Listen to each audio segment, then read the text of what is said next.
Estamos oficialmente online aqui no encontro Lilith, a Mulher Primordial, com a Rosa Leonor Pedro, a autora do livro Lilith, a Mulher Primordial. Primeiro que tudo, Rosa, bem-vinda. Muito obrigada. Boa tarde, Muito boa é um tarde. prazer ter-te aqui. O pessoal fantástico que está aqui connosco ao vivo também, grata pela vossa presença. Aquilo que eu disse offline, vou dizer online. Portanto, eu gosto de criar eventos em que as pessoas participam. Portanto, embora o foco seja Lilith e seja a nossa convidada, vocês podem fazer perguntas, está bem? Podem partilhar as vossas opiniões, o vosso feedback, as vossas dúvidas. O live chat está aí para isso. Vocês já partilharam aqui algumas definições de Lilith, eu já lá vou. Antes de irmos a elas, vamos fazer aqui as apresentações. Pode ser? Eu vou pedir à minha convidada Rosa que se apresente. Eu do meu lado vou fazer uma apresentação muito curta. A minha especialidade é dança egípcia, autodescoberta e empoderamento. Eu tenho trabalhado com o arquétipo de Lilith, que é o centro do nosso evento, há muitos anos, até quando eu nem sabia que era Lilith, já estava nela e ela já estava ativa em mim, e portanto é um tema que a mim me diz muito respeito. Nós conhecemos há uns anos e já nessa altura falávamos em Lilith e na possibilidade de tu vires a escrever um livro sobre Lilith. E que bom que escreveste, Rosa. Então podemos partir daí, podias começar a apresentar-te, se calhar, ou não, a partir do livro. Diz-nos quem és, como é que tu te vês? Olha, digamos que o livro tem a ver completamente com a minha vida, que foi uma vida muito singular e, de certa maneira, predestinada para o tema, uma vez que variedíssimas circunstâncias me afastaram de compromissos determinados e aconteceram outras coisas que me deram outra amplitude de visão e, portanto, eu pude realmente aplicar-me na busca do que era essa mulher primordial e, de facto, por exemplo, eu não consigo encontrar mais nenhuma referência, como digo no livro, de ninguém, de nenhuma mulher que responda tão bem à minha ideia da mulher integral. Porque, de facto, quer dizer, essa Lilith, para além de não sabermos praticamente nada dela e tudo são muito especulações, o que é facto é que ela tem um potencial e uma grandeza que nos permite, não digo imaginar, mas sentir, descobrir através de nós. E foi exatamente isso que aconteceu. Foi através de mim, através dessa busca de mim, que eu a encontrei, como tu também estavas a dizer em relação a ti. Ela já está connosco e, por exemplo, a história dos sonhos com as serpentes, tão cedo, sonhos tão reveladores e tão fortes que uma pessoa nem sabe do que é que está, bom, não é? Do que é que está a passar, e depois tudo se foi juntando e tudo se conciliou de maneira a que o livro tivesse surgido, e eu estou muito contente com o sucesso do livro, não pelo facto de ser um sucesso meu, de um livro meu, porque sou escritora, mas sinceramente não quero parecer muito modesta nem muito desapegada, mas dá-me um prazer tão grande, inclusive ler o livro, é impressionante. Eu tenho um livro ao pé do cadeirão, onde eu costumo escrever quando me sento, sem ser a secretária, e eu abro o livro e eu entro dentro do livro e estou a ler, fascinada, como se não fosse eu que eu tivesse escrito, porque realmente eu percebo que é uma revelação. Quer dizer, é uma revelação dentro de nós, e portanto quer dizer que ela está lá, porque se não estivesse não se podia revelar, não é? O que se revela é aquilo que existe. E o que é que acontece? Quando nós fazemos esta busca de nós, normalmente partimos de uma mulher cindida e muito limitada e muito precária, como é o caso. Hoje tive assim uns diálogos um bocadinho estranhos com uma fulana supostamente feminista, que argumentava com as feministas assim, feministas assado, e que eu estava contra as feministas. Eu estava simplesmente a dizer que eu não estava nada interessada em discutir temas, opiniões, assuntos. O que eu estou interessada é numa experiência. É numa experiência do ser mulher, e essa experiência do ser mulher é uma revelação dentro de nós que nos dá de facto essa dimensão de um ser que nós não sonharíamos que éramos nós, porque estamos habituadas a diminuir-nos e a duvidar das nossas capacidades, e portanto a aposta está toda em que não há uma receita para Lilith, não há uma teoria para Lilith, mas há um descobrir em cada uma de nós quem é Lilith, quer dizer, a essência é para todas igual. Então, Rosa, olha, já lá vamos, tu já largaste aí algumas sementes de coisas em que eu vou pegar e nas quais, espero eu, vamos poder oferecer alguma clareza.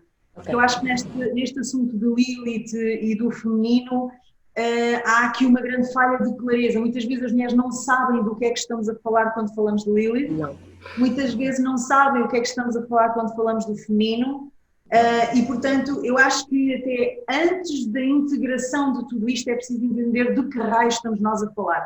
Mas antes de lá chegarmos, ainda queria fazer uma pergunta que não estava no nosso alinhamento e que tem a ver com isto.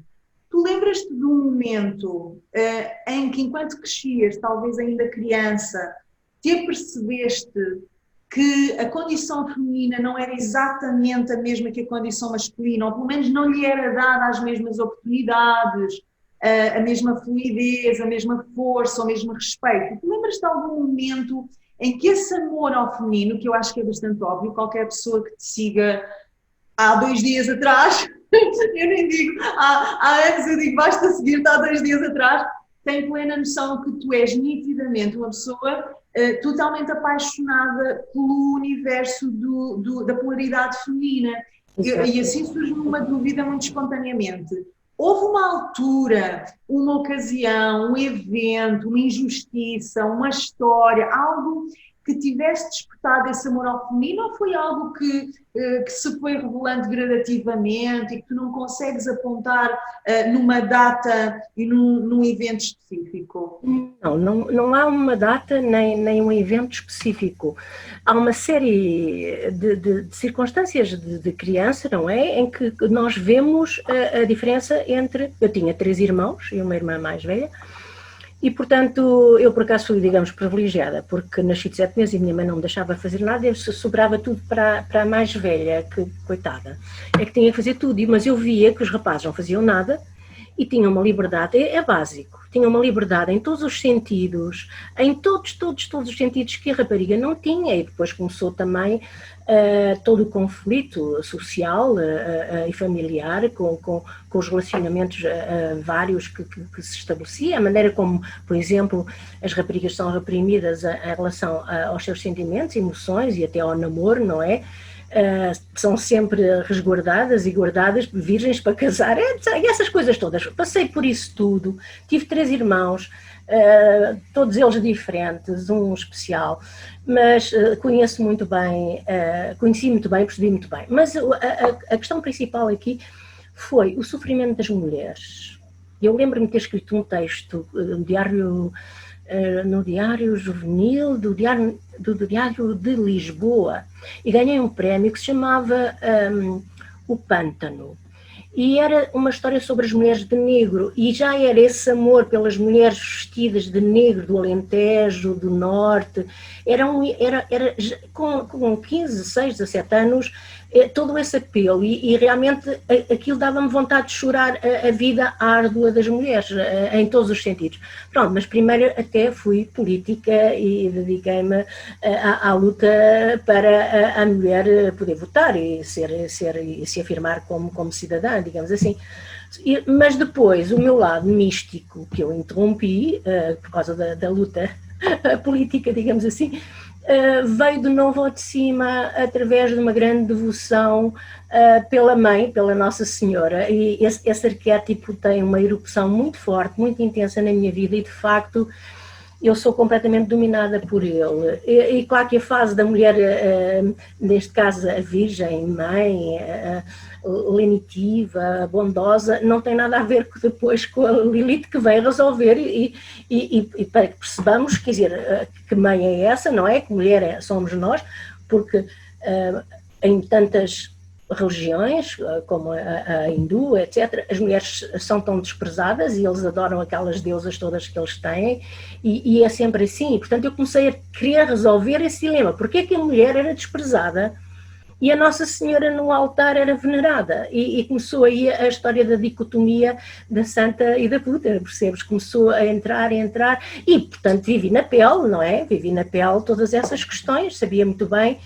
Estamos todas condicionadas, ou te portas bem, ou então, se não te portas bem, já sabes o que é que levas em cima, o epíteto que te consagra, não é? Aliás, o livro está lá tudo isto escrito, está lá, de facto, foi um bom exercício. No caso, origens do arquétipo em si. Depois já vamos a questões um pouco mais práticas, porque eu falo por mim e falo também por alunas minhas que me ouvem falar de Lilith, que se apercebem do que é Lilith, muito através também da dança, muitas vezes, porque nós vamos lá dar de formas diferentes. E, portanto, há questões práticas de como integrar este arquétipo que nós já lá vamos, porque isto para mim é talvez o mais interessante. É como tu dizias, não tem tanto a ver com o saber, mas com o ser. De que nos serve saber toda a teoria, se depois na prática, quer dizer, de que serve, não é? Então, vamos começar um pouco pelo início mesmo, que é o arquétipo. Eu sei que não há muitos dados históricos sobre Lilith, a figura bíblica, não há muito. O que é que tu achas interessante partilhar connosco a esse nível? Do que existe, claro. Quem era Lilith, do ponto de vista arquetípico? Podes descrevê-la para nós, por favor? A Lilith é um bocadinho complexo demais a minha perspectiva dessa Lilith, porque se prende com a probabilidade de uma humanidade diferente da nossa.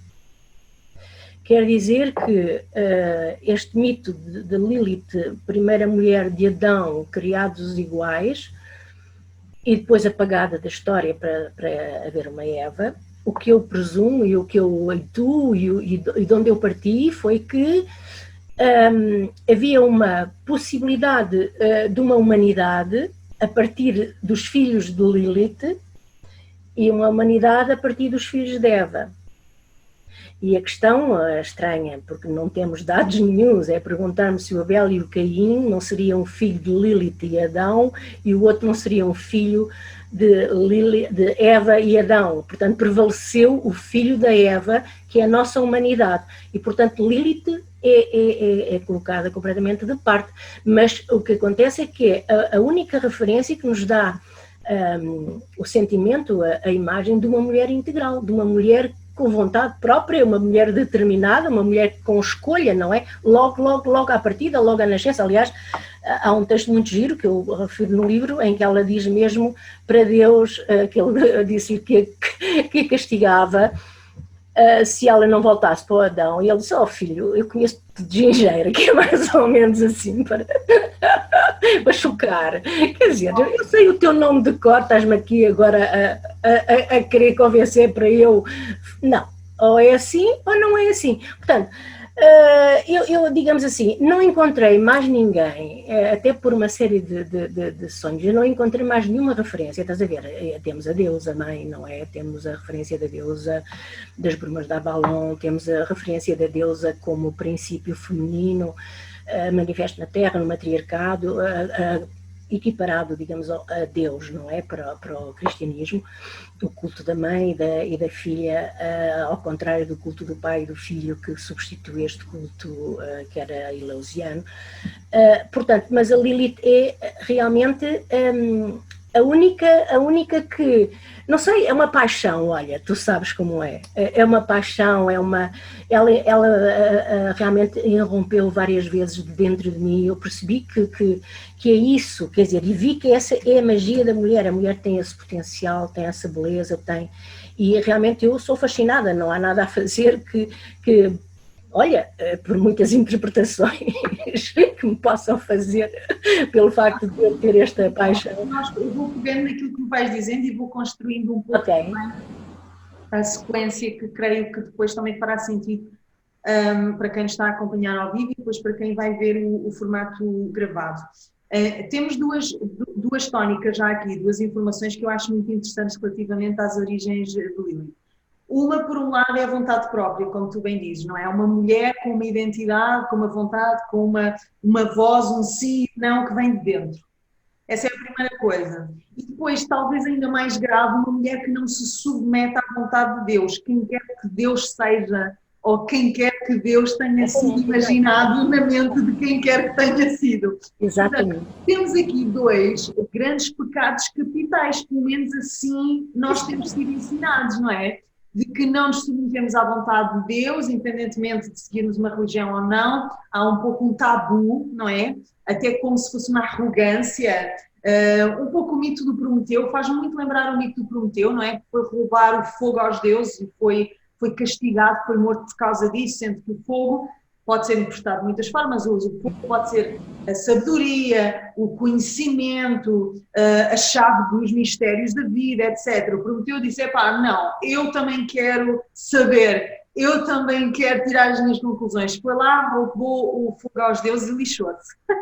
E eu, quando penso em Lilith, lembro-me sempre de Prometeu. Há aqui um lado de rebeldia associado a Lilith, depois também foi muito maldito, não é? Porque esta coisa da rebeldia no feminino não tem lá muito estilo, não é lá muito bem visto. Mas muito má fama, é um horror. É um horror. Sim, um horror, não é? Mas o que é que tu achas? Vamos pegar aqui, eu depois vou ler aqui algumas definições que algumas das nossas participantes deram de Lilith, que eu lhes pedi. Okay. Eu depois já leio as vossas definições, pessoal. Para já, queria que tu me desses agora, já aqui um contexto sobre a mulher atual, vamos fazer aqui uma ponta, a mulher atual e os convites do Lilith.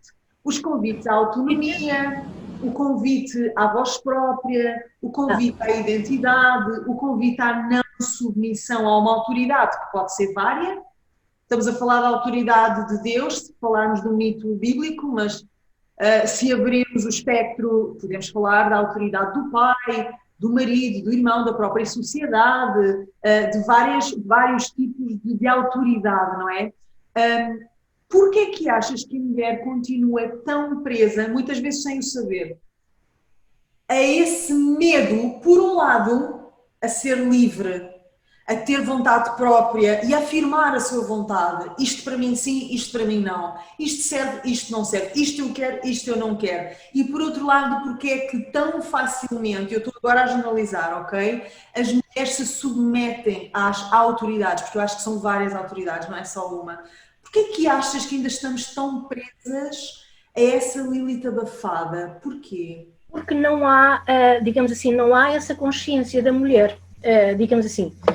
Ela tem que nascer de dentro e à medida que nos aproximamos da ideia, ou do conceito, ou da imagem, ou da atração que possa existir no arquétipo.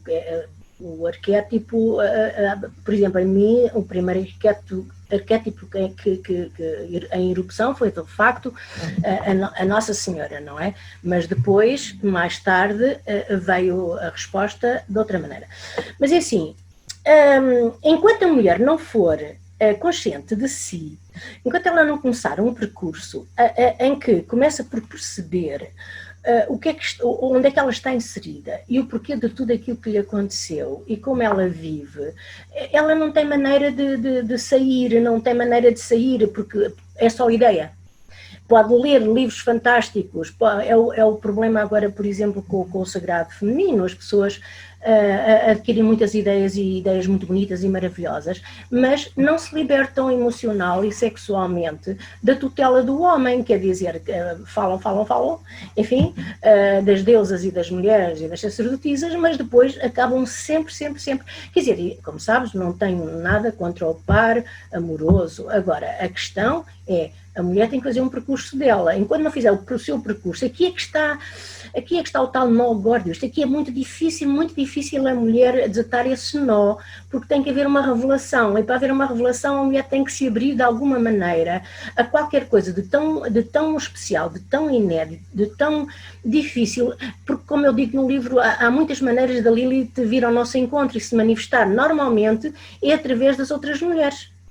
E começa com as raivas, com os ciúmes, com as invejas, com os ódios. De repente tens uma mulher lindíssima à tua frente, não é o teu caso, quer dizer, é o teu caso, mas não é o teu caso.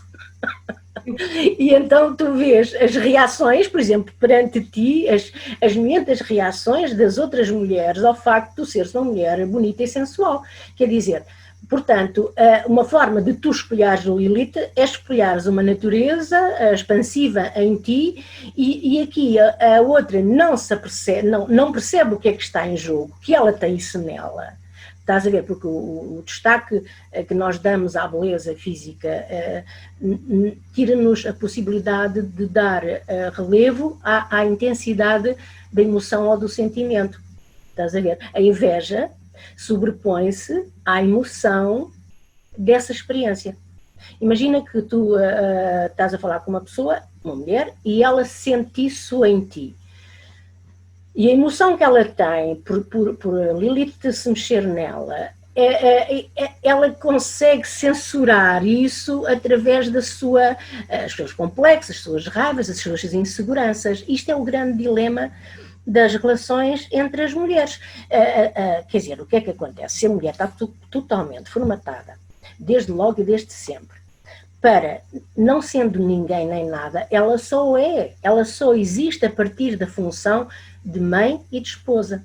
Portanto, como é que tu vais tirar este sentido que está tão arraigado nas mulheres para dizeres que as mulheres em si têm um poder ou têm uma beleza intrínseca, têm algo que lhes dá aquilo que elas querem, porque depois então o que é que acontece? Elas vão, essa falta daquilo que elas são, mas não encontram em si, leva-las a projetar completamente no homem essa ânsia de se encontrarem no homem à espera que o homem as revele. Mas, afinal de contas, os homens nunca revelam essa mulher na mulher. E as mulheres estão sempre a idealizar, sempre a sofrer, porque estão à espera, estão sempre à espera desse homem que as desperte e que as revele. E a questão é esta, eu não estou a ver agora.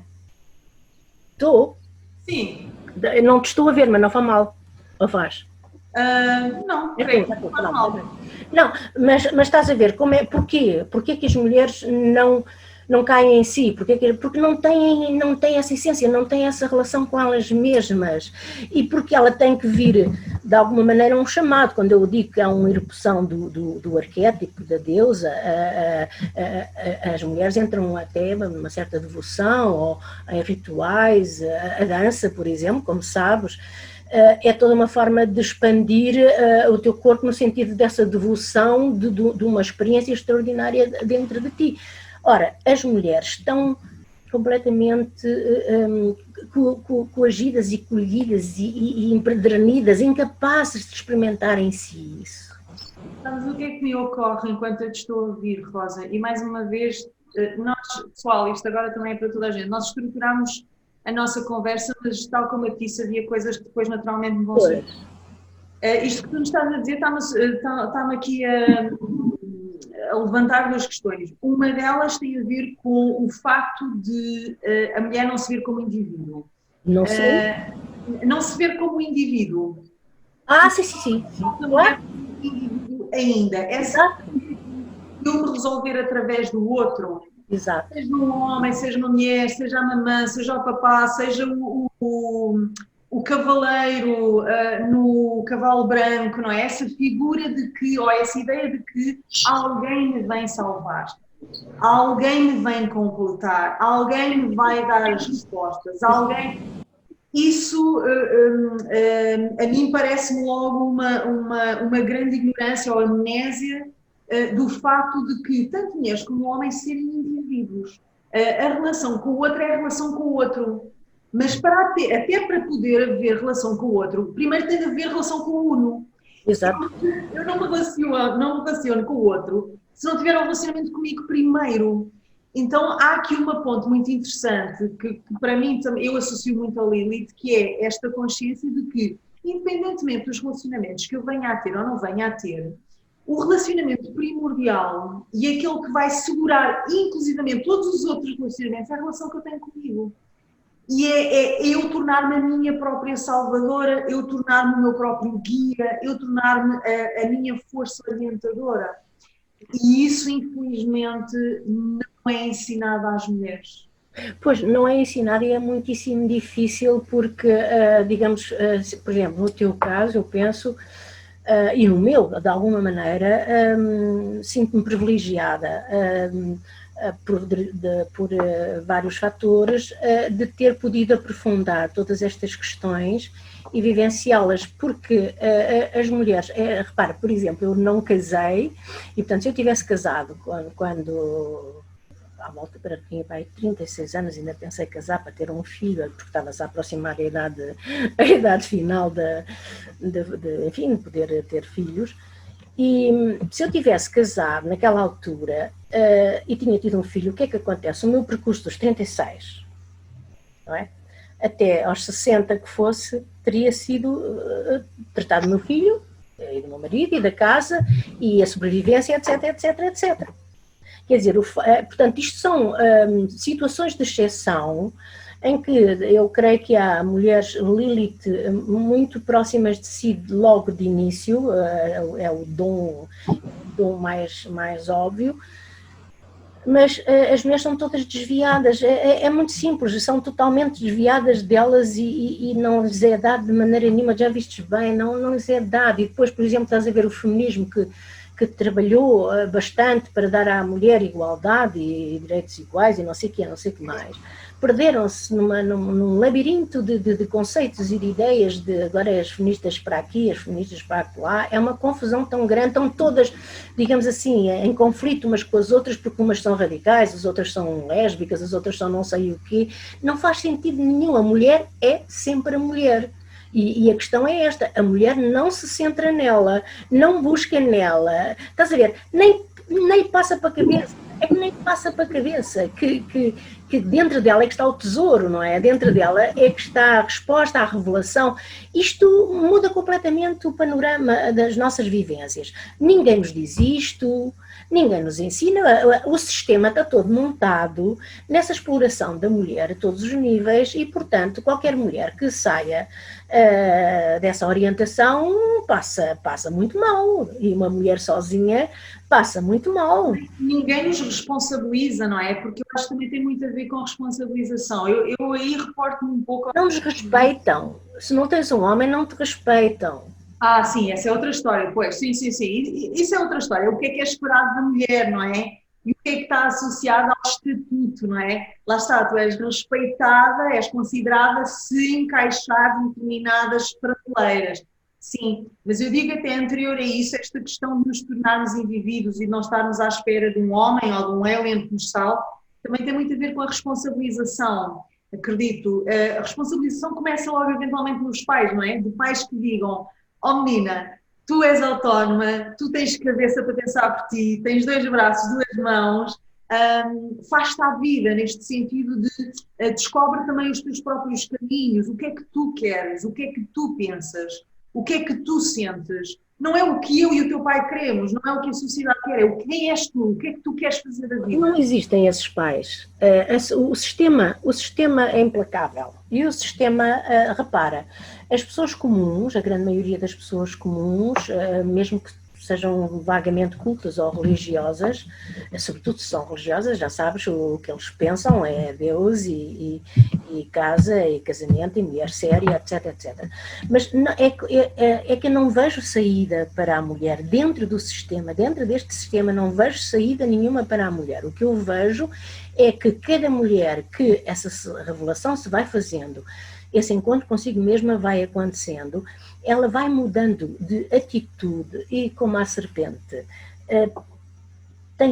cria uma astúcia, cria um comportamento astuto, é a palavra que me vem, para saber contornar e lidar com tudo isto. Mas isto implica um trabalhão, Pronto, a gente no Facebook vê as pessoas como reagem, o que dizem, e não entendem. Além disso, é assim, as mulheres pensam como os homens. As mulheres pensam racionalmente, têm um ego masculino, porque o pensamento das mulheres não é o mesmo que o dos homens. O pensamento da mulher, que ainda não está formatado, ainda não está revelado, é um pensamento que tem a ver basicamente com o sentir. Tu nunca podes pensar algo que não passe pela tua emoção, pelo teu coração, por esse saber secreto dentro de ti, enquanto que os homens são exaustivos. O discurso dele é racional 100%, é argumentos, argumentos, é lógica, lógica, lógica, e as mulheres estão nessa. Agora a tal feminista que apareceu no Facebook, era exatamente, e ficou muito aborrecida porque estava-me a dar argumentos, e eu disse, não estou nada interessada na via intelectual, eu estou interessada na via do sentir. A mulher tem que aprender a sentir-se, tem que aprender a escutar-se, percebes? Eu às vezes, Joana, às vezes sossobro, às vezes fico... Mas sabes o que é, Rosa? É que tu falas também de algo que não é reconhecido pela maioria de nós, nem homens nem mulheres, que é, há o conhecimento racional, que é aquele que gera o nosso mundo, aquele que tu falavas, que está muito associado à polaridade masculina, lógico, 1 mais 1 são iguais a 2, estes são os factos, estes são as estatísticas, e depois há um saber instintivo, intuitivo, que vem, como tu mencionas, há pouco tempo eu li um texto teu, pá, tive imensa pena de não ter conseguido guardar o saber do outro, o conhecimento uterino, esta intuição, este saber sem saber como sabemos. Isto não é reconhecido como saber sequer. Pelo contrário, foi ridicularizado. Digamos, o mundo das mulheres, a fala das mulheres, o comportamento das mulheres, as mulheres antigas que ainda se atreviam a dizer as suas coisas e a fazer as suas coisas, naquele tempo ainda se podia. Agora, a mulher fez uma coisa muito grave, adotou quase por completo o ego masculino para entrar no mundo do trabalho e para se afirmar igual e direitos iguais, e ela não consegue pensar como mulher. Aliás, a Natália Correia dizia exatamente, tu não raciocinas como uma mulher, tu não pensas como uma mulher, se não sabias que a mulher é muito mais antiga do que o homem. Bom, seja como for, é sempre a mãe. Isto é uma história da galinha e do ovo, mas não importa.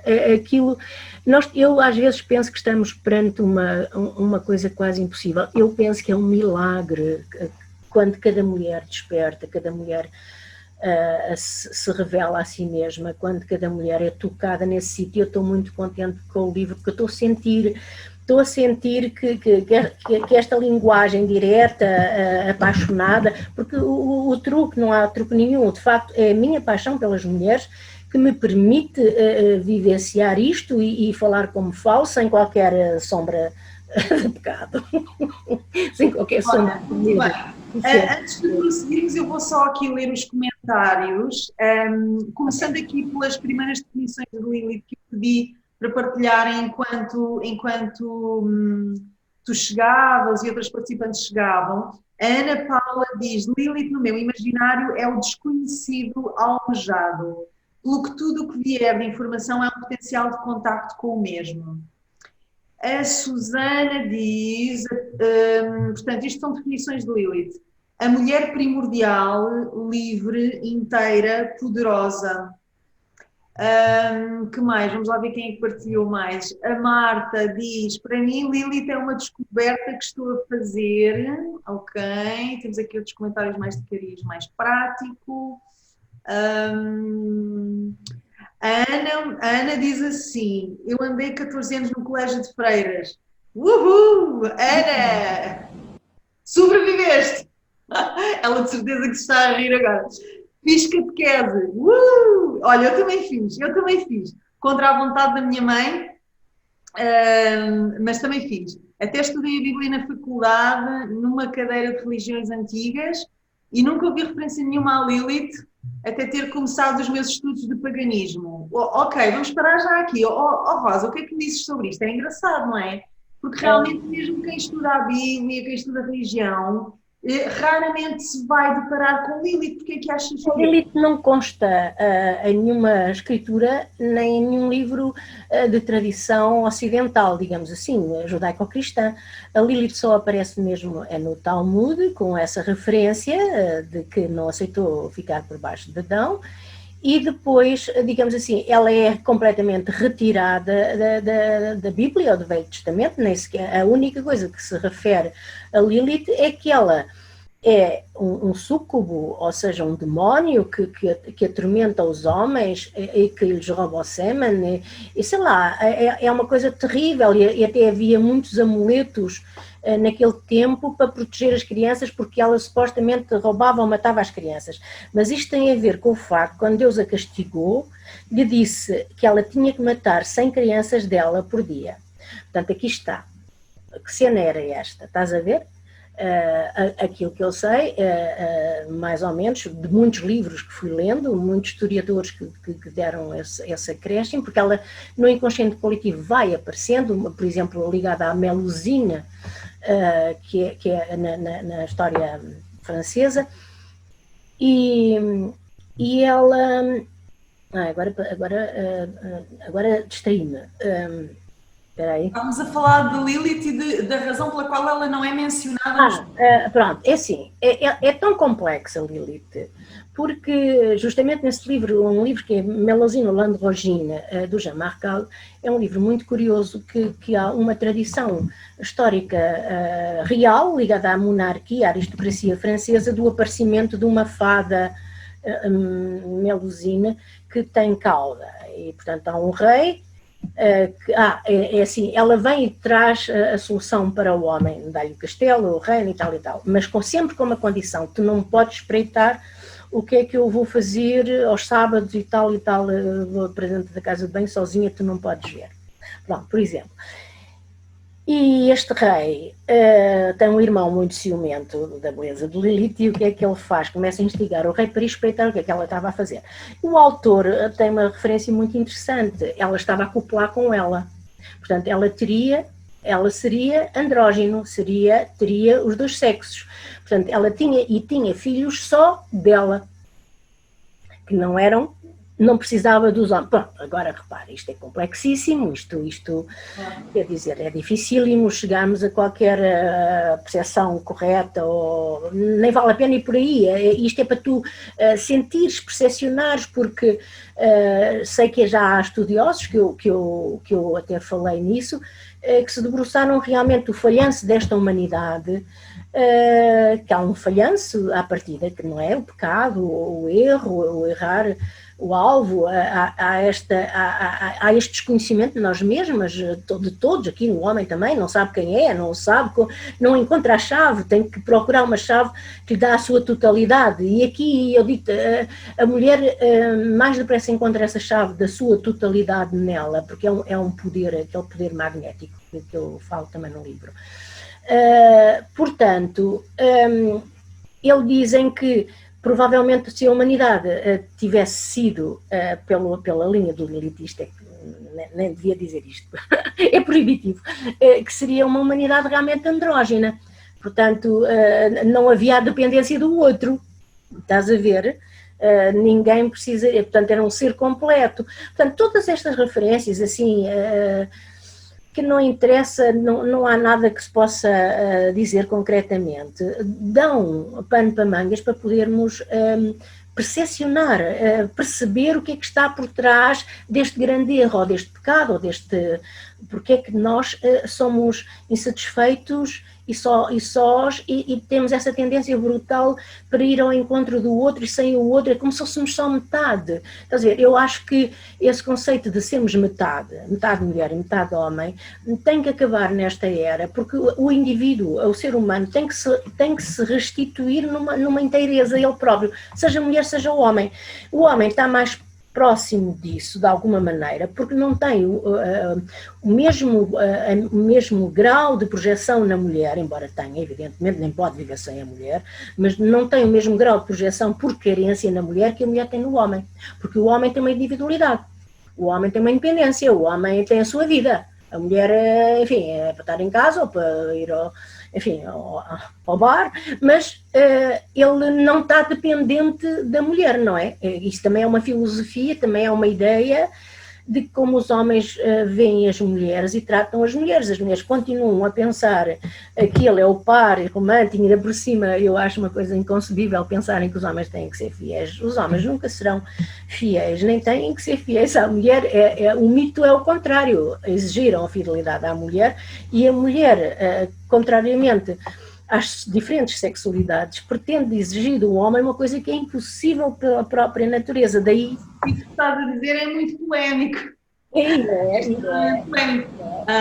Pronto, porque isso eu acho que aí eu tento não te interromper porque tu trazes tantos assuntos à superfície e eu às tantas fico a ouvir-te e opto por não te interromper em tudo. Eu acho que há aqui algumas coisas a destacar. Uma delas também tem a ver com o facto de nós, coletivamente, e quando eu falo em nós, falo em homens e mulheres, ainda também não temos entendido que relacionar-se com o outro não é codependência. Quando eu penso na história de Lilith, do pouco que se sabe, não é? A questão dela se ter negado a ficar por baixo de Adão enquanto faziam amor e de ter dito, eu quero ter prazer. Eu tenho o direito de ter prazer, eu não sou aqui uma serva para te dar prazer, isto é uma troca, tu tens o teu prazer, eu tenho o meu, tu providencias, eu providencio, eu dou, tu dás, eu recebo, tu recebes. Esta sincronicidade e esta combinação, talvez idealizada, de dois seres que se encontram vindo como indivíduos, não como seres incompletos que se vão completar um ao outro, mas como indivíduos, e o respeito pelas necessidades e os desejos do outro, e um relacionamento que seja realmente uma troca e não uma codependência. Isto surge-me logo à partida, não é? Depois também aqui uma coisa muito interessante, Rosa, que também é pano para mangas e isso daria assunto para outro... Vago, muito vasto e muito polémico. Ora, nós somos seres sociais também. Nós somos seres individuais e somos seres sociais. Nós vivemos em comunidades, em vários tipos de comunidades. Comunidades mais fechadas, o núcleo familiar, por exemplo, é uma comunidade, comunidades mais abertas, uma vizinhança, um país. E nós temos instintivamente necessidade de nos relacionarmos uns com os outros. Absolutamente.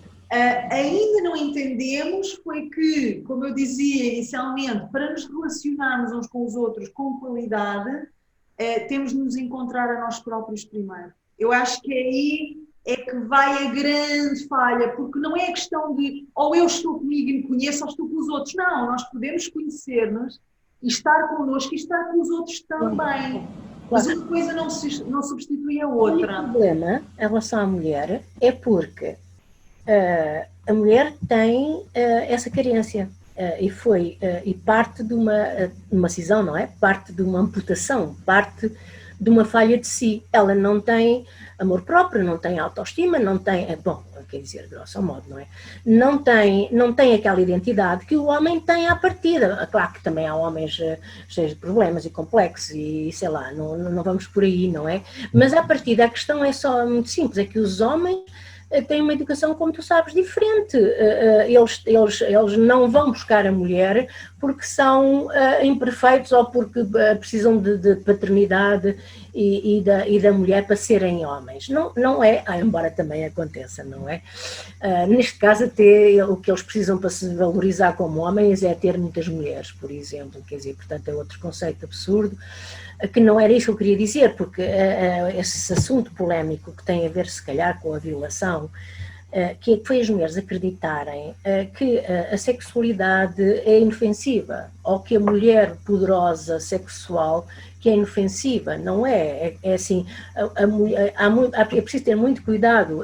Uma mulher que exiba ou que mostre o seu potencial ou a sua beleza, está sempre sujeito ao predador, quer dizer, porque o que vem normalmente um homem comum, e é aqui que está o erro, porque os homens não evoluíram, não se educaram, eles não se tornaram emancipados. A mulher é que se tornou emancipada de uma forma falsa, foi acreditar que o homem a ia respeitar, mas o homem não vai respeitar essa liberdade da mulher de se pôr nua ou de se despir, porque ele não mudou a sua mentalidade e ele não consegue ver isso dessa maneira, não consegue, portanto, a gente esbarra aqui. Não achas que também seria interessante fazer a proposta para os dois lados? Porque há realmente um caminho, e lá está, eu até tenho receio de abrir novos assuntos, porque isto são assuntos para muitos webinários, para muita coisa. há uma evolução também do homem a ser feita, não é? Que isto eu pelo menos observo, eu falo com amigas e com alunas e quase todas acabam por concordar comigo. Porque o meu mundo foi muito masculino durante muito tempo e depois começou a ser muito feminino. Portanto, eu conheço bem os homens e tenho homens maravilhosos na minha vida e, portanto, eu tenho a maior consideração pelo ser humano. Não pelos homens nem pelas mulheres. Eu conheço mulheres fantásticas e mulheres que não prestam para nada. Claro, claro. Conheço homens fantásticos e homens que não prestam para nada. E, portanto, eu vejo as pessoas como seres humanos. O que me faz pensar, aquilo que tu estás a dizer, essencialmente é isto. Se não haverá aqui também um caminho de evolução pelo qual o homem terá de se responsabilizar também. Porque uma coisa é a mulher emancipar-se, o que quer que isso signifique, e eu nem vou por aí, porque então vamos lá definir o que é emancipação, isso, então entramos por outro caminho. Mas eu digo, não achas que em relação ao ritmo de evolução as mulheres deram um salto quântico, ou pelo menos estão a tentar dar, pelo menos na teoria, pelo menos teoricamente, e os homens ficaram para trás? Há um desnivelamento em relação àquilo que as mulheres abriram em si e aquilo em que avançaram, e os homens ficaram como cristalizados O e não problema da acompanharam. utilização dos homens tem a ver com o exercício do poder. É muito difícil tu tirares uma garantia ou um poder a alguém que o usa até inconscientemente. Quer dizer, faz parte da sua postura, da sua vivência. É muito difícil tu veres um homem abdicar do seu poder. Mais tarde ou mais cedo, mesmo os ditos feministas ou o que seja, mais tarde ou mais cedo acabam por quando chega a altura de dizer isto aqui sou eu que mando, é o que eles fazem. Portanto, assim, olha, eu, em relação aos homens, como outro dia até escrevi qualquer coisa sobre o sofrimento dos homens, porque realmente eu sei que este problema da mulher se reflete de uma maneira também muito dolorosa sobre os homens, mas é como que a responsabilidade deles é continuarem a manter essa cisão em vez de em vez deles terem um caminho próprio de suporte à mulher, de ajuda à mulher. Eu penso assim, nos sítios públicos, na própria instituição. Por exemplo, eu não acredito que as mulheres possam fazer alguma coisa neste sistema, mas os homens podiam. Estás a ver? As mulheres não, no sistema em que vivemos, no sistema político em que vivemos, exato, neste sistema em que vivemos, com que vivemos, achas que não? O sistema patriarcal não permite qualquer saída à mulher. Mas se os homens estivessem minimamente do lado da mulher, dentro do sistema onde eles têm poder e capacidade, eles podiam fazer e não fazem. Percebes? Agora, este movimento, por exemplo, do sagrado masculino, eles vão refugiar-se no colo da boa mãe. Eles vão aproveitar, digamos assim, o trabalho da deusa, não vão fazer o trabalho deles propriamente no mundo. Vão ser guerreiros de quê? Não sei exatamente. Estás a ver? Pronto, mas eu não... Olha, Rosa, então deixa que eu tenha aqui uma pergunta relacionada com Atena e com o patriarcado, que eu já te vou fazer. Vou só aqui acabar de ler os comentários dos nossos participantes para ir mantendo aqui o equilíbrio. E até porque os comentários são sempre interessantes e acabamos por também termos aqui outros tópicos que surgem mesmo de perguntas e de comentários dos participantes. A Palmira diz, até ter lido o livro da Rosa, apenas conhecia a Lilith na astrologia, também não conhecia a Rosa. Depois de ter lido o livro, percebi perfeitamente o que é a Lilith, porque andei à sua procura a vida inteira, sem saber que ela existia. Sempre me senti diferente das outras mulheres no aceitar do domínio e predominância masculina e nunca entendi a rivalidade feminina, coisa que não existe entre os homens. Olha, aqui eu vou discordar, ó Palmira, que eu trabalhei com homens muitos anos no Cairo, homens egípcios, e há uma competição, uma rivalidade incrível. Não é tão aberta e tão óbvia como com as mulheres. E eles não têm a fama, mas têm o proveito. Mas isso já é outro assunto também. Beatriz diz, será possível a memória de Lilith no inconsciente possa de alguma forma traduzir-se no vazio e na sensação de incompletude e insuficiência a priori que a mulher sente? Eu não sei se queres comentar alguma coisa destas, Rosa. Essa última pergunta diz lá... Então, a Beatriz pergunta, será possível a memória de Lilith no inconsciente que possa de alguma forma traduzir-se no vazio e na sensação de incompletude e insuficiência a priori que a mulher sente? Pois acho essa questão muito interessante porque permite perceber que há uma realidade que a gente não conhece e quer ter acesso, e essa leitura está muito correta, mas nós só sentimos esse vazio de Lilith por sentir que ela existe, ou está essa coisa em nós e nós não lhe temos acesso, porque ela é plenitude, ela é presença, ela é força. Portanto, é nesse sentido que quando uma mulher se encontra com ela, ela adquire essa força interior e deixa de sentir o vazio, que normalmente a mulher tem um grande vazio, o vazio existencial da mulher é tão grande, porque de facto tem a sensação, como também digo no livro, só a Lilith, e através de um grande sofrimento e de um grande trabalho, nos permite passar à essência, sairmos do plano da existência para nos ligarmos à essência. Ela pode ser essa força, essa revelação. Essa questão está interessante. Vou agora ler a da Sara. Se a Bia que eu penso é uma mulher potencial de grande gabarito. Com certeza que é. Bem, a pergunta é bastante interessante, certamente. A Sara diz, a Lilith é a mulher plena, livre dentro de si, que compreende e abraça por inteiro a sua própria força cósmica e telúrica. Olha que comentário tão interessante. Sim, também. Senhora, a Sara faz muitos desses comentários. Está muito bem. E eu até pego aqui na cósmica e telúrica, não é? Porque também é um pouco aquilo que tu falavas, a sabedoria do útero, a intuição, o instinto, o saber que vem de dentro. Está muito ligado à terra.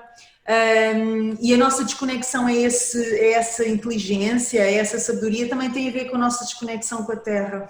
Exatamente. Então, Sara, bem aí no ponto, é mesmo, cósmica e telúrica, acho. Até porque a mulher é exatamente apontada como a mediadora das forças cósmico-telúricas.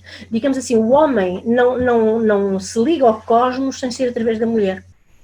A mulher, porque é através das forças telúricas que se atinge o cosmos. Esta coisa de queremos negar a Terra e a Mãe e a Deusa condicionou completamente a nossa existência a uma coisa completamente limitada, infeliz e desafortunada. Olha, a Mónica diz, é preciso muita coragem para trazer à tona a expressividade desse falar que vem do fundo. A sensação é que vem logo alguém querer abafar. Pronto, percebes o que é que a Mónica está a dizer, não percebes? Estamos a falar... Percebo. Sim, exatamente, estás a ver. Para já, em crianças, sempre que essa tua menina Lilith aparecia, eras imediatamente corrigida, mandada calar. Os pais, eu também falo nisso no livro, ficam em pânico. Estás a ver, uma menina de 7, 8, 10 anos, que normalmente são muito bonitas, imagina o efeito que realmente tem naturalmente aquela expressão que é extremamente sedutora, não é? E aqui temos o papel das mães que de alguma forma condicionam e alertam e esclarecem, porque senão a criança está exposta ao predador, percebes? Mas essa repressão que a Mónica está a falar é a repressão que todas nós sofremos. Como mulheres, nós somos completamente reprimidas nas nossas expressões mais espontâneas e naturais, profundas, não é? Seja o que for, é tão triste, é tão... olha... E olha, essa repressão, o que é que te parece? Porque eu creio que é mais fácil nós também apontarmos o dedo aos homens. E eu trabalho com muitas mulheres, muitas nacionalidades, muitas culturas, muitas mentalidades, e eu vejo que muitas vezes essa repressão vem das próprias mulheres para outras mulheres. Então, não conhece a história de ser mais papista que o Papa? Não é? É natural. Acontece exatamente. E que tem a ver com essa frustração, tem a ver com essa raiva, que ela é o que eu não sou. Percebes? Isto é uma constante. É uma constante, é horrível. Tu já viste o que seria, de facto, as mulheres que bonito, que beleza, e tu danças com outras mulheres, estabelecer essa energia, dançar, ser invadida por todo esse encanto próprio das mulheres e sem depois, e com a mesma história em relação aos grupos das deusas e das sacerdotisas, está tudo muito bonito, teoricamente bonito, mas depois vem os ciúmes e a raiva, outra dança melhor, a outra veste melhor. Eu vou contar aqui uma história. Eu às vezes, quando tenho assim grupos, online nunca fiz isso porque não se presta, mas em grupos presenciais de grandes grupos, grande quantidade de mulheres e quando há tempo, eu faço um exercício que é dedicado a Lilith e que é o seguinte: eu ponho-as, não necessariamente a dançar, mas eu ponho as alunas a circularem no espaço, normalmente numa sala de aula, num salão, num ginásio, onde o evento estiver a decorrer, e a cruzarem-se umas com as outras, a observarem-se olhos nos olhos e segredarem ao ouvido umas das outras todas as coisas belas e positivas que vêm na mulher que têm na sua frente. Tu és bela, tu és criativa, tu és forte, tu és corajosa. Todas, isto demora, às vezes dependendo do número de pessoas que eu tenho na formação, às vezes demora 2 horas, porque é imensa gente e todos têm que passar por todas têm que passar por todas.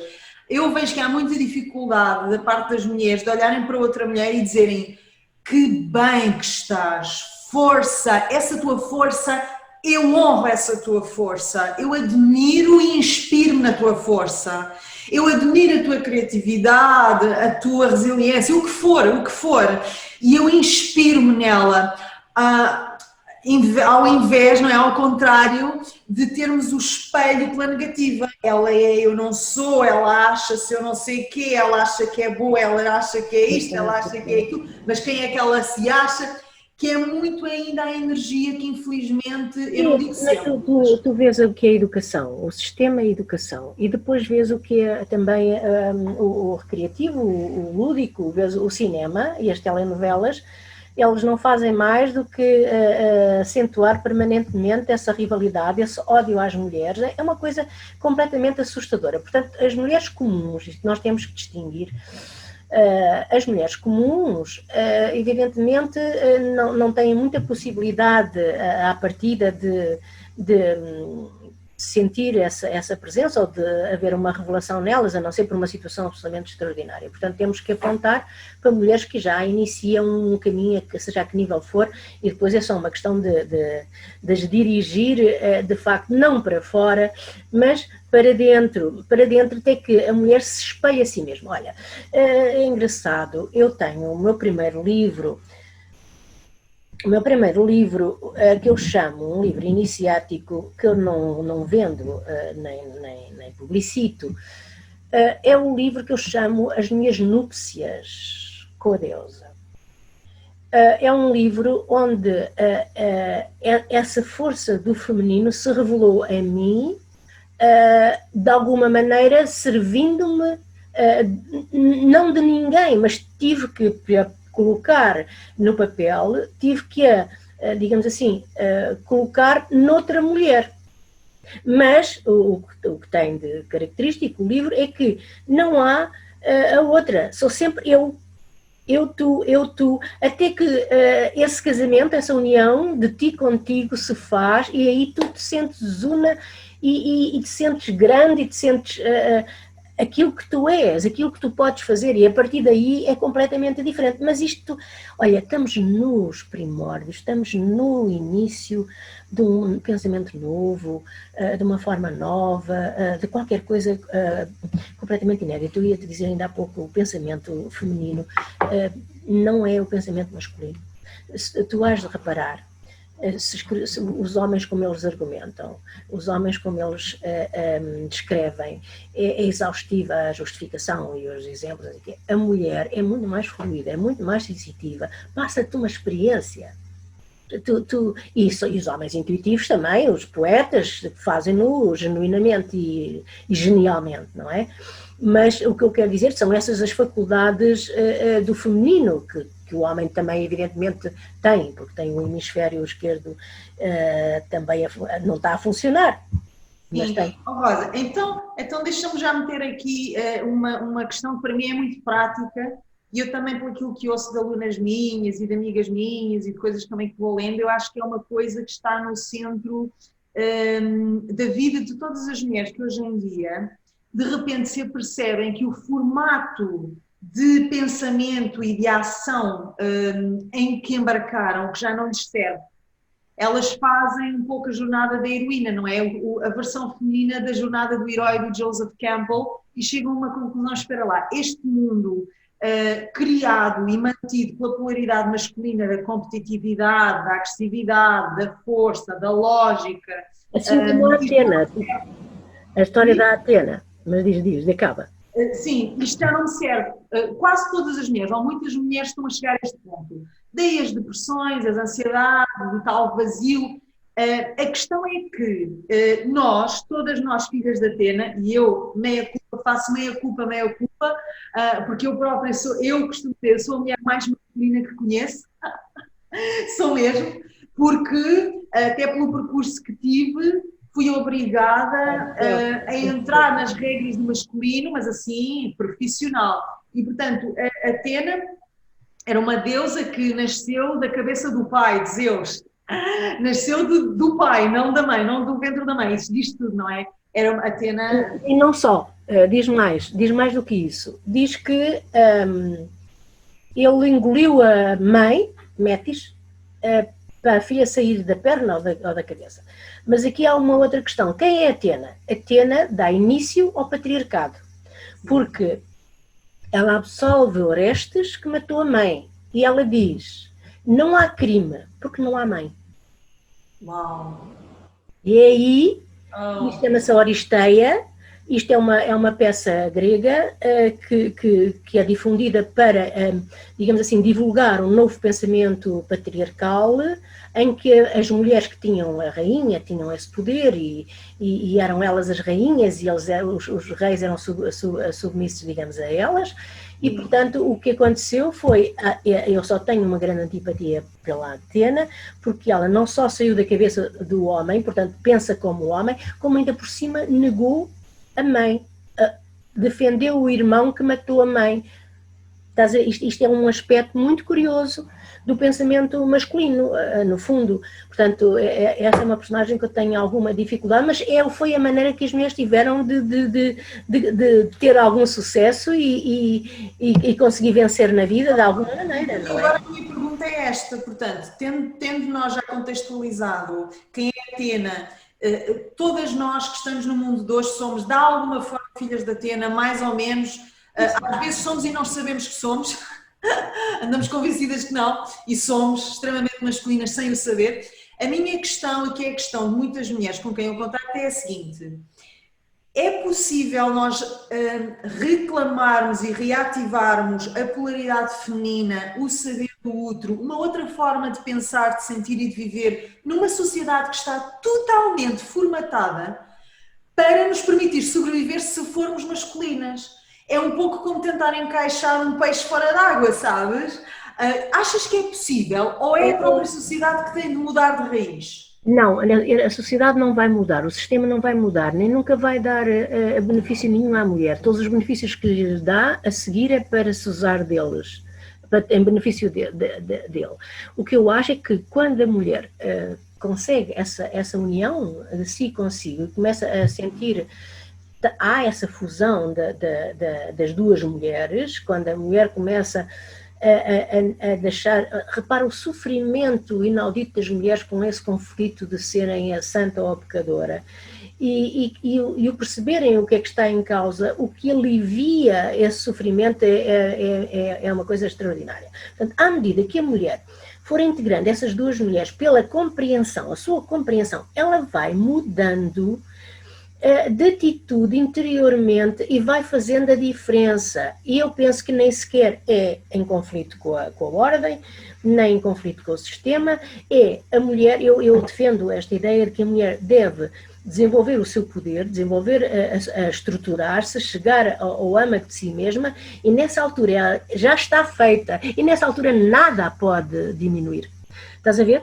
Se a mulher estiver à espera disto e daquilo, de consentimento, ajuda, para chegar lá, vai ter sempre armadilhas e vão sempre desviá-la e não sei o que, não sei o que mais. Mas se a mulher fizer isso, de forma, como eu digo, astuta, eu acho que a mulher não se deve expor, vangloriar do que quer que seja em relação a esse poder, porque se entras no plano da razão e da lógica e da discussão, vão-te rebater tudo isso, não vale a pena, não serve de nada, mas a questão da união das duas mulheres é a única maneira que eu vejo que a mulher tem de aceder a essa essência e transformar-se numa mulher potente nela mesma.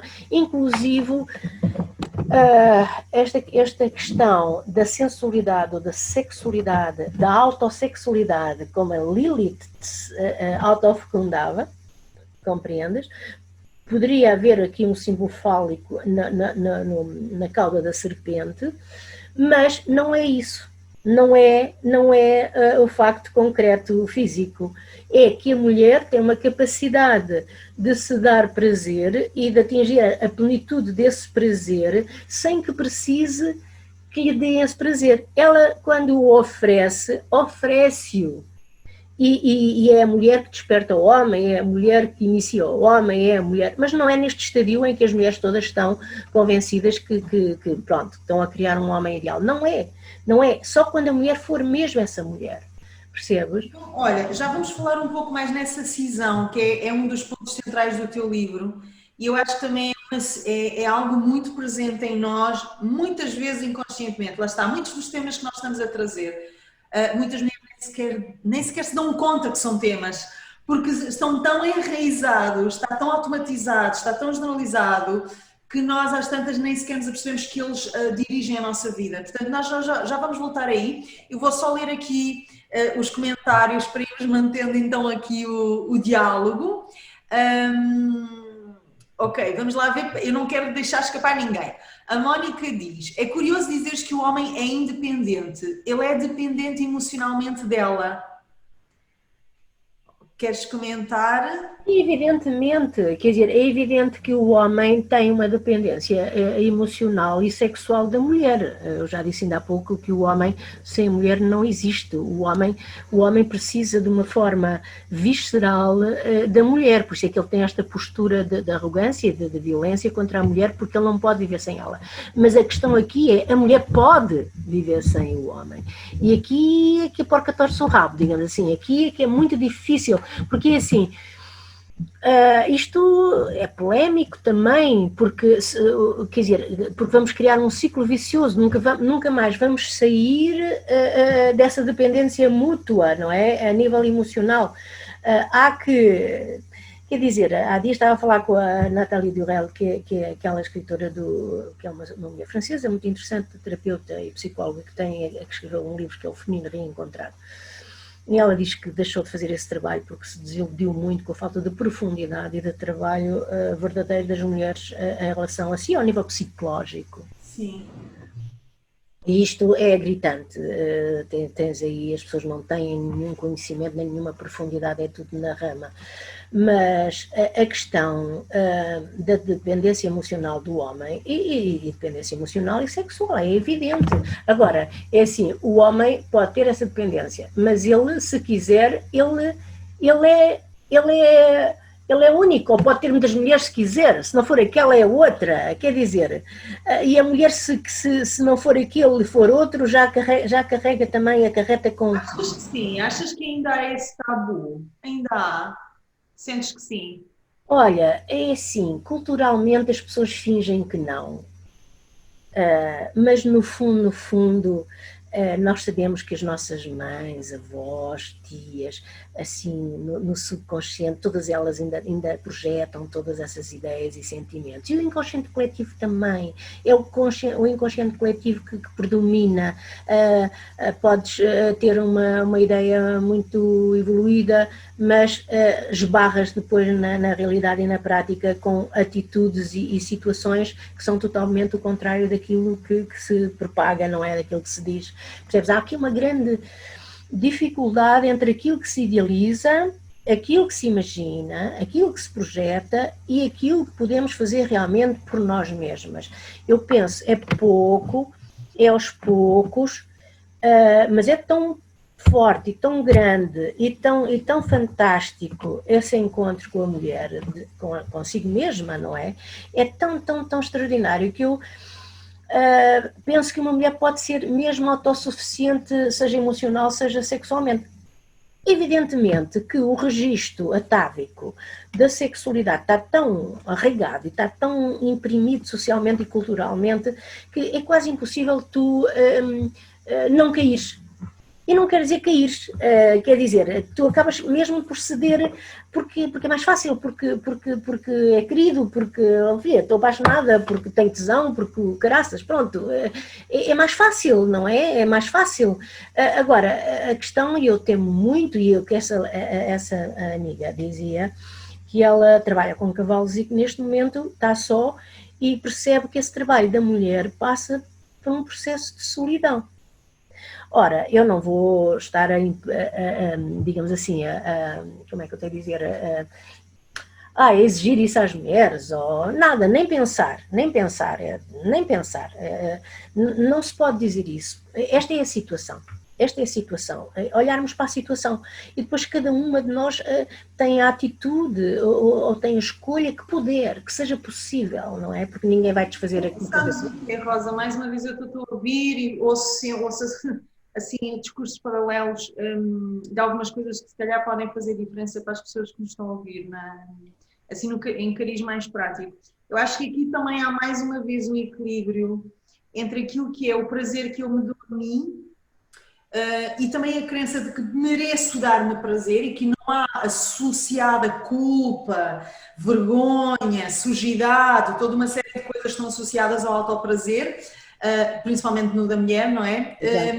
E por outro lado, ver o prazer com o outro, seja com outra mulher, seja com outro homem, com hermafrodita, com extraterrestre, o que seja, com o outro, como uma partilha. E não como uma sede que só o outro vai matar. Uma partilha e até digo-te, considero que uma relação qualquer dessas que tu falaste pode permitir um avanço ou um desenvolver desse processo quando é correto, não é? Quando é de facto uma partilha, quando há respeito, quando as pessoas realmente estão noutro nível de consciência, porque isso não é possível ao nível comum. A gente vê pessoas tão civilizadas e tão educadas, casais e os dramas que existem, as lutas e os conflitos, é muito difícil, é muito difícil, é muito difícil. Continuar aqui a ler mais umas coisas interessantes. Olha, a Susana diz: o nosso sistema reprodutor é masculino e feminino, ao contrário do sistema reprodutor do homem. Também é uma nota interessante. Deixa cá ler aqui mais um. A Ana diz: li há pouco tempo um texto sobre essa questão das metades e acabava com uma frase que guardei: não procure a minha metade da laranja porque ninguém é metade, todos somos laranjas inteiras. Exatamente. Pois, mas esse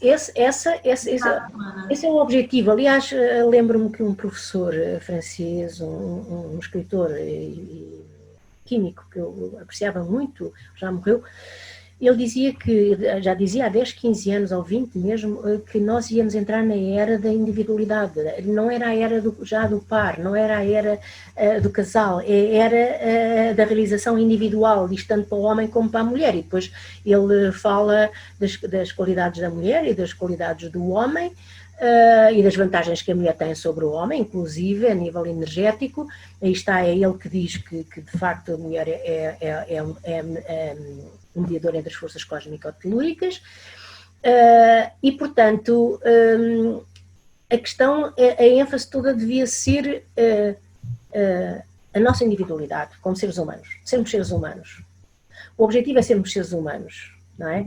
Agora repara a outra questão tremenda, dramática e esquizoide, que é a história dos transexuais, que é agora quererem fazer-se passar por mulheres e serem aceitos como mulheres, e toda uma série de politiquices ligadas a isso. Tudo isso, por exemplo, tem muito a ver com a mulher não se conhecer. E as feministas partem de uma mulher que não é mulher. Elas pensam, mas não sabem o que é efetivamente uma mulher essência. Portanto, elas querem à força que a mulher seja não sei o que, não sei o que mais, e, portanto, em relação à ideologia de género, é a mesma história. A confusão começa porque realmente a mulher não é mulher. E logo o homem também não é o homem.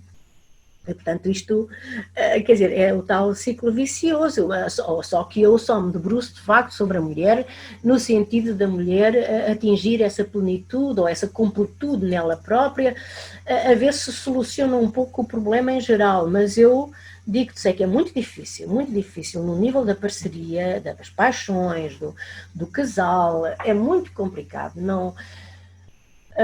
não sei, olha, é assim, vou escrevendo.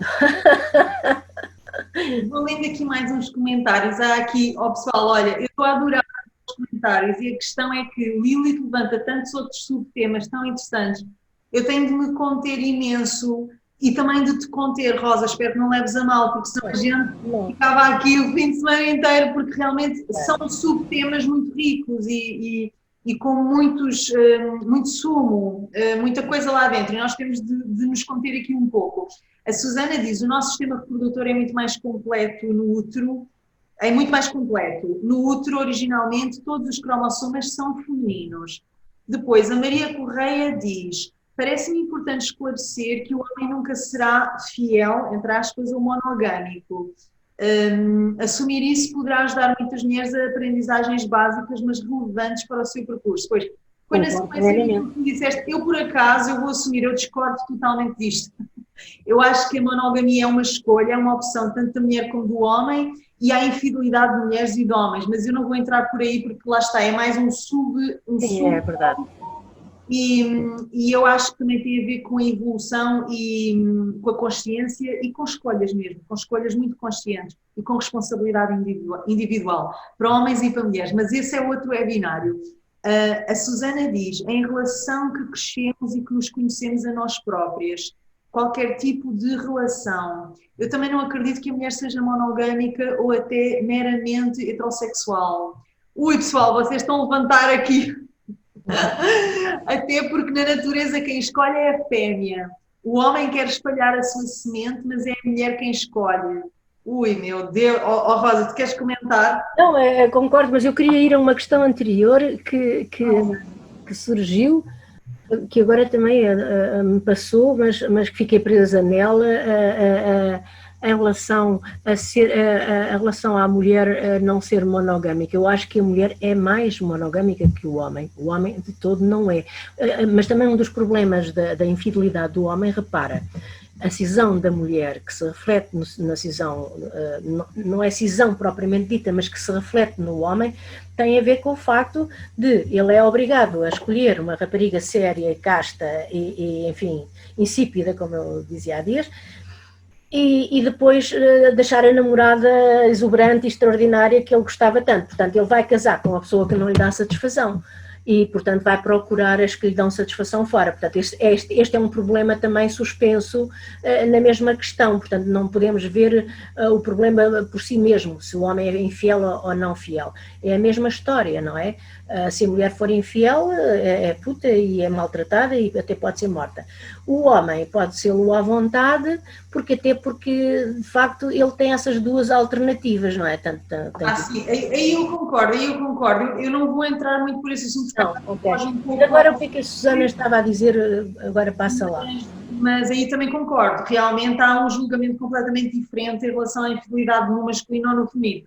No masculino assume-se que é normal, no feminino assume-se que é um pecado, que é um erro a pagar gravemente, e isso também alimenta muito a ideia de que uns são e os outros não são. Mas isso é história para outro webinário. A Susana menciona que também não acredita que a mulher seja monogâmica ou até meramente heterossexual. Isto é muito interessante, mas vamos deixar para outro... Sim, eu concordo.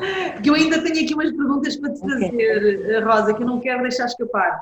A Sara diz, andei na catequese, vim de uma família católica praticante, onde quando criança e jovem era obrigatório rezar o terço todos os dias, além de outros deveres. Uau, Sara!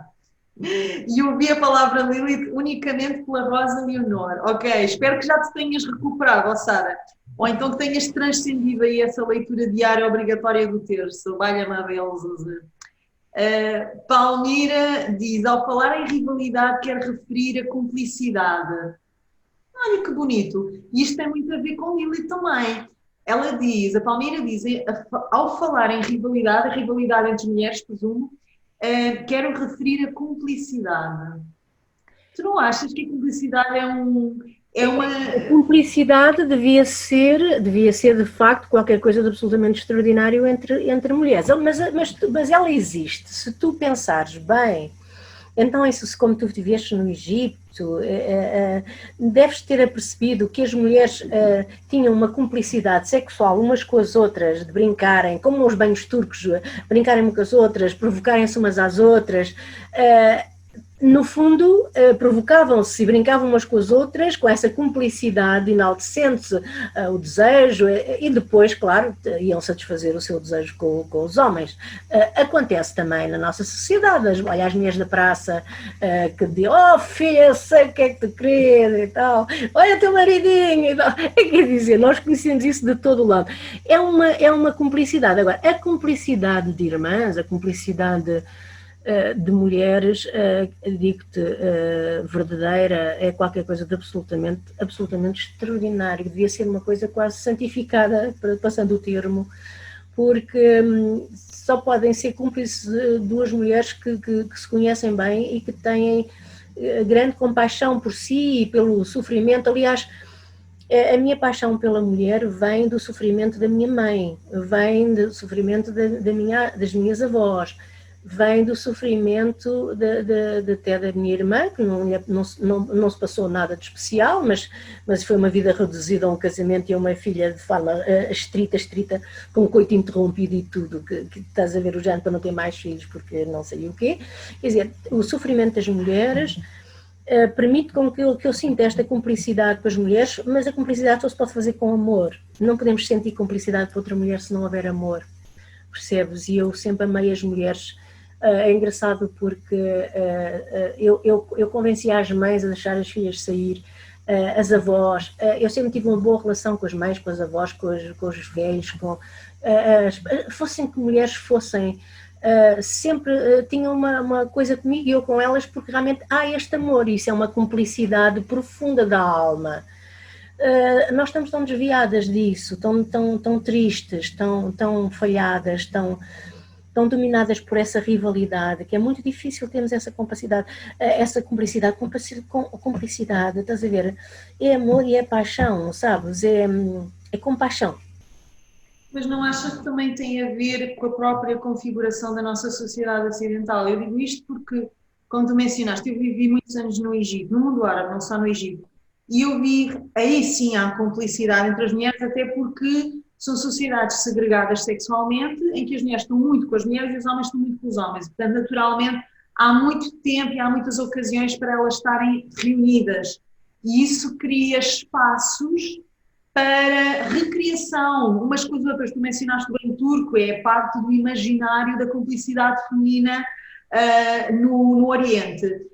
Mas não há só o banho turco, não é? Tudo na sociedade árabe e de Norte de África tem a ver com a segregação, em que os homens têm o seu submundo e elas têm o seu submundo, e também por serem muito desvalorizadas e legalmente, aí sim, muito mais do que nós no Ocidente, muito prejudicadas em relação aos homens, não é? Resta dizer que uma mulher no mundo árabe é sempre a propriedade de alguém, não é? Legalmente falando, a menina é a propriedade do pai, o pai pode fazer dela o que quiser porque ela pertence, depois é propriedade do marido, ela nunca é propriedade de si própria. Eu estou a falar legalmente, atenção pessoal, eu não estou a falar opiniões, mentalidades, estou a falar Mas repara, isso, legalmente é assim lá, mas acho que foste tu também que disseste, no fundo, nas nossas sociedades, implicitamente ou tacitamente, é a mesma coisa. Repara, na mente comum do homem banal, do homem ordinário, pronto, passo o termo, é o que se passa, é a minha filha. É a minha filha, quer dizer, que ele está a gozar com a minha filha, é a minha filha, casa com o homem que ele quer, etc, etc. E, sabes assim, eu creio que nós, em relação ao mundo árabe, demos um pouco um salto, na maior parte dos países, a nível legal estamos um pouco melhor. A nível da mentalidade é outra coisa e a nível daquilo que as pessoas fazem é outra coisa. Mas pelo menos a nível legal estamos um pouco melhor, não é? Resta dizer, no Egito, um marido que queira proibir a mulher de sair de casa, por lei pode fazê-lo. Vamos lá ver, não é? Hoje em dia não, mesmo em Portugal, se houver um marido que agride a Claro. mulher, ou seja, há já leis. Claro, mas sabes, no meu tempo, eu ainda lutei para que a mulher pudesse votar e nesse tempo as mulheres não podiam sair sem autorização dos maridos. Pois, hoje em dia isso já está É legalmente, claro, não não, é? não, Mas não. a minha questão é muito, como nós não vivemos numa sociedade segregada no Ocidente, eu acho que eu observo isto, as mulheres também estão muito individualizadas e muito separadas umas das outras. Não há muitas ocasiões para que nós nos juntemos e tenhamos o nosso mundo feminino. Estou a falar do mundo ocidental.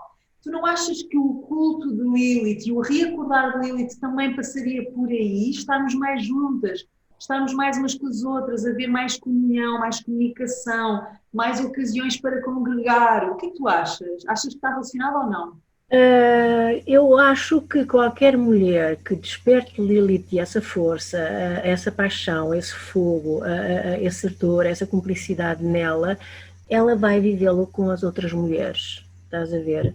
Mas é uma coisa extremamente difícil, mas bom, é extremamente difícil porque as pessoas estão muito ignorantes, são muito ignorantes e estão muito presas, olha, não é? A gente agora vê neste momento crucial, estranhíssimo da humanidade, como a televisão domina as pessoas, a ignorância é tanta, o nível é tão baixo que eu realmente, neste momento, estou um bocadinho incomodada, até acho que estou fisicamente afetada, quase psicologicamente, com esta cena, porque tenho pouca esperança,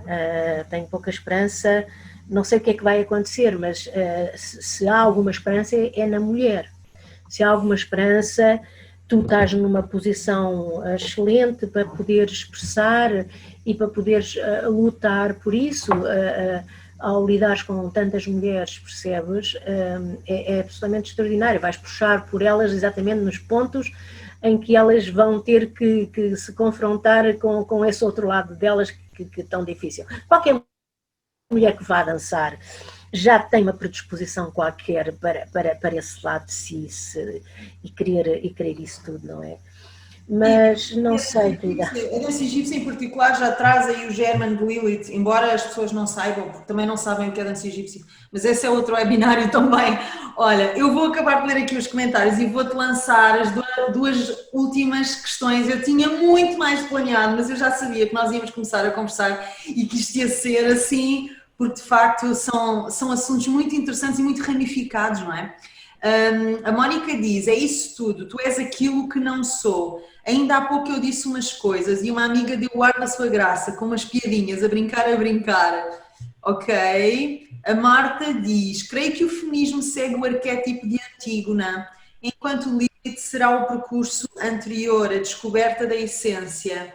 Ambas são essenciais no percurso da mulher neste mundo. Esta é uma reflexão imediata e é uma bela reflexão, Marta. Quem é que a fez? A Marta Santa Rita. Queres que eu leia novamente, Rosa? Okay. Sim, já agora. Creio que o feminismo segue o arquétipo de Antígona, enquanto Lilith será o percurso anterior, a descoberta da essência. Ambas são essenciais no percurso da mulher neste mundo. Antígona é uma figura, quer dizer, muito polémica no sentido em que a história que se conta dela não tem nada a ver com a realidade da mulher que ela foi. Quer dizer, é uma mulher que também, já no patriarcado, foi acusada de tudo que uma mulher bela, consciente, bruxa, vidente, com poderes não é? Portanto, eu não vejo... quer dizer, não separo nem junto. Uma mulher pode ir por aí, por exemplo, não é? Quer dizer, aí essa mulher torna-se vidente, torna-se uma mulher corajosa, valente, mas está sujeita à castração da sociedade que acaba por a matar, digamos assim, o filho de Goal, etc, etc, porque o mito é todo invertido, é todo destruído. E a Lilith é mesmo o acordar da mulher integral no sentido sem dispersão, é tentativa. Não estou a dizer que todos os outros mitos e todas as outras deusas e há tantas mulheres magníficas e extraordinárias, enfim, nos diferentes panteões, mas a questão da Lilith tem muito estritamente a ver com a mulher inteira. A Lilith começa a surgir a partir do momento que tu começas a fazer essa ligação das duas mulheres dentro de ti, que começas a questionar, que tu começas a perceber, que tu começas a desculpar, a perdoar, a entender, a ousar, começas a perceber que tu não és a outra, nem tu não és isto nem aquilo, tu és tu, uma força extraordinária. Para mim isso é Lilith. Portanto, digamos assim, é o ponto de partida para toda e qualquer mulher que queira encontrar a sua totalidade e depois, por assim dizer, e depois ela pode ter características realmente de Antígona ou de Atena ou de, sei lá, agora não me ocorre outras deusas, Perséfone, Deméter, depende, estás a ver, mas Lilith tem exclusivamente a ver com esse encontro da mulher consigo mesma, essa mulher oculta, é a mulher que foi, pronto, só temos que nos basear no mito de Tukur, que é, ela fugiu, não quis ficar por baixo. Porquê? Porque tem a vontade própria e não se sujeitou. É só isso. Pronto, é fundamental isto, não. Agora, isto implica tanta coisa, Joana, tanta coisa, podíamos derivar para aqui de sei lá o quê e... Sim. Não é? E a Anama diz, Lilith é solitária ou precisa de se relacionar com outras mulheres? Outras Liliths. Eu penso que Lilith, sendo inteira, é solitária, mas é extremamente solidária, no sentido quando ela vê o potencial ou quando ela vê a outra mulher em que ela faz eco, estás a ver? Portanto, acho que a Lilith... Olha, agora tive uma branca, desculpa lá, diz lá. Agora tive uma branca total. Não, estava aqui, é uma pergunta. Eu estou a adorar os vossos comentários, pessoal, por acaso. Quer dizer, não é por acaso estão aqui. A Anama diz: Lilith é solitária e precisa de se relacionar com outras mulheres, outras Liliths. Ok, exatamente. Quer dizer, como já falámos, todos nós precisamos de lidar uns com os outros e precisamos de uns dos outros, mas a questão é precisar. Não precisamos, damos-nos. Somos, e digamos assim, sendo, tu és a outra. Portanto, não é uma questão de te dares com a outra, tu és a outra, logo a outra tem uma realidade substancial dentro de ti, tu transformas a outra em ti e tu na outra. Estás a ver? Ouve lá, isto é absolutamente muito extraordinário, descobrir Lilith. É nós, é muito. Nós estamos aqui só a tocar em vários pontos. Só. A Yolanda diz, o conceito de Lilith e o livro da Rosa, por falar nisso, Rosa, tu tens aí um exemplar do teu livro, só para mostrar assim a capa a quem ainda não conhece? Exato, ok, eu já te vou fazer uma pergunta em relação ao livro. Quem ainda não tem o livro, vocês receberam um link de como conseguir através dos e-mails, portanto... Vejam os vossos e-mails que eu partilhei lá o link do livro para poderem ler, se ainda não leram. A Yolanda diz, o conceito de Lilith e o livro da Rosa veio apaziguar todo o conflito da história da minha vida e das mulheres da minha família, vítimas do patriarcado, vítimas dessa cisão dentro da mulher. Eu nasci com a Lilith muito solta dentro de mim e tenho sofrido muito com a minha integração social. Desenvolvi uma certa astúcia para poder sobreviver, sendo diferente e demasiado independente numa sociedade onde não consigo corresponder aos padrões exigidos. Estou muito grata por estarem a trazer à luz estes temas. Queres comentar aqui alguma coisa, Rosa? Quer dizer, que é só agradecer, porque isso é um eco extraordinariamente importante. Eu sinto que isso está a acontecer e tu não podes imaginar. Eu estou numa idade complicada, difícil, eu sou um bocadinho às vezes cética, mas o feedback deste livro tem sido uma coisa tão gratificante, que tem sido o meu alimento nestes últimos meses. Não é pelo facto do livro, de maneira nenhuma, é por ver como as mulheres o sentem, e percebem, e vivem, e respondem. Percebes? Responde. E eu, é o que eu te disse ainda há bocadinho, eu estou a ler o livro, eu estou a ler o meu livro e eu fico ou arrepiada, ou fico, não te sei explicar, é assim, eu só posso agradecer, não sei, a Lilith, ou o que seja que me animou a trazê-la cá para fora desta maneira, porque foi a resposta da minha vida, foi a salvação da minha vida, penso que me sinto uma pessoa realizada em mim mesma, não é? E de facto chegar ao fim da vida e ter este sentimento de missão cumprida e ainda ter esse encantamento de poder encontrar as mulheres. Sim, as mulheres deviam-se dar. Eu estou um bocadinho mais abatida porque não vejo maneira de nós fazermos encontros, de nos encontrarmos. Eu sonho com grupos de mulheres a fazer este trabalho e a darem-se, a comunicar. Tu tens essa sorte, que é muito bom. Eu é mais difícil, tenho que reunir no sentido mais de falar. A dança é muito mais expansiva. Mas sabes, Rosa, e eu vou aqui buscar uma citação que tirei e encontrei agora no teu mural, pai, quando cheguei a casa há 1 hora atrás, 2 horas atrás, para responder um pouco aqui à Yolanda, que eu acho que ela toca aqui num ponto muito interessante e nós não vamos poder ir fundo por hoje nesse assunto, que é o preço a pagar. A Yolanda, eu entendo o que é que ela quer dizer, há um preço a pagar, e uma das razões pelas quais tantas mulheres fogem de Lilith, até mesmo antes de saberem o que é porque sabem intuitivamente que vão ter um preço alto a pagar. E que vão ter de desenvolver um jogo de cintura brutal para viverem num mundo que de facto não está para aí virado e que não vai passar a mão no pelo, principalmente quando nós assumimos a nossa liberdade, a nossa independência e a nossa autonomia. Então eu vou ler aqui uma citação que tu partilhaste da Clarice Lispector, que eu acho que vai responder um pouco ao comentário da Yolanda. Ela é tão livre que um dia será presa. Presa por quê? Por excesso de liberdade. Mas essa liberdade é inocente? É, até mesmo ingênua. Então porquê a prisão? Porque a liberdade ofende. E fico por aqui.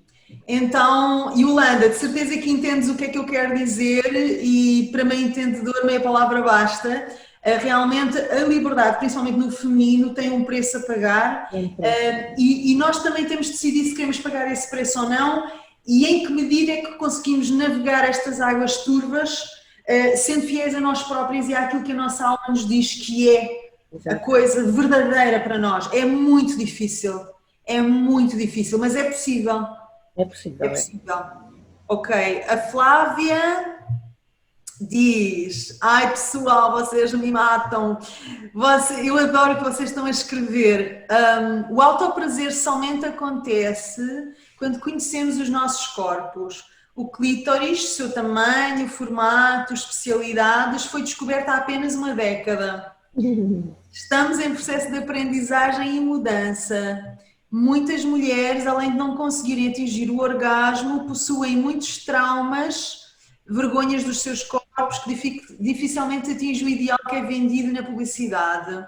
Vejo os jovens da geração Y a experimentarem a sua sexualidade com maior liberdade, porém isso não significa autoconhecer-se e aceitar-se. O índice de suicídio e autoflagelo está cada vez maior, verdade. E no Brasil, de onde ela nos está a falar, relacionamentos abusivos são muito frequentes e sutis.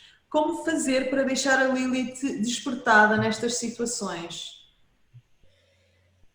Olha, a única coisa que eu posso dizer é que entre os preços todos a pagar da exposição da mulher, como a Yolanda referia, que o fez antes de ter uma tática, antes de conhecer essa astúcia própria da serpente, Eu diria que a partir do momento que a mulher é consciente disso e de si, ela deixa de se expor. Ela deixa de se expor. Porque a mulher, quanto mais se expuser, mais é atacada. Porque quanto mais ela exibir esse lado dela, mais é destruído. Porque a base do que está por detrás desta história é uma coisa dramática e tremenda para a mulher. Portanto, eu aconselho sempre disse que as mulheres deviam ser astutas como as serpentes. Até cito como as serpentes mamavam no seio das mães que estavam a leitar e as mães nem davam porque era ela.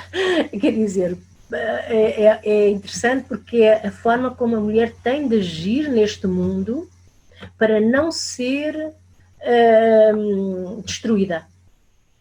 Porque quanto mais tu te expões nessa tua grandeza, o preço a pagar é tremendo. Portanto, falo secretamente, portanto, em grupos que são possíveis, não é?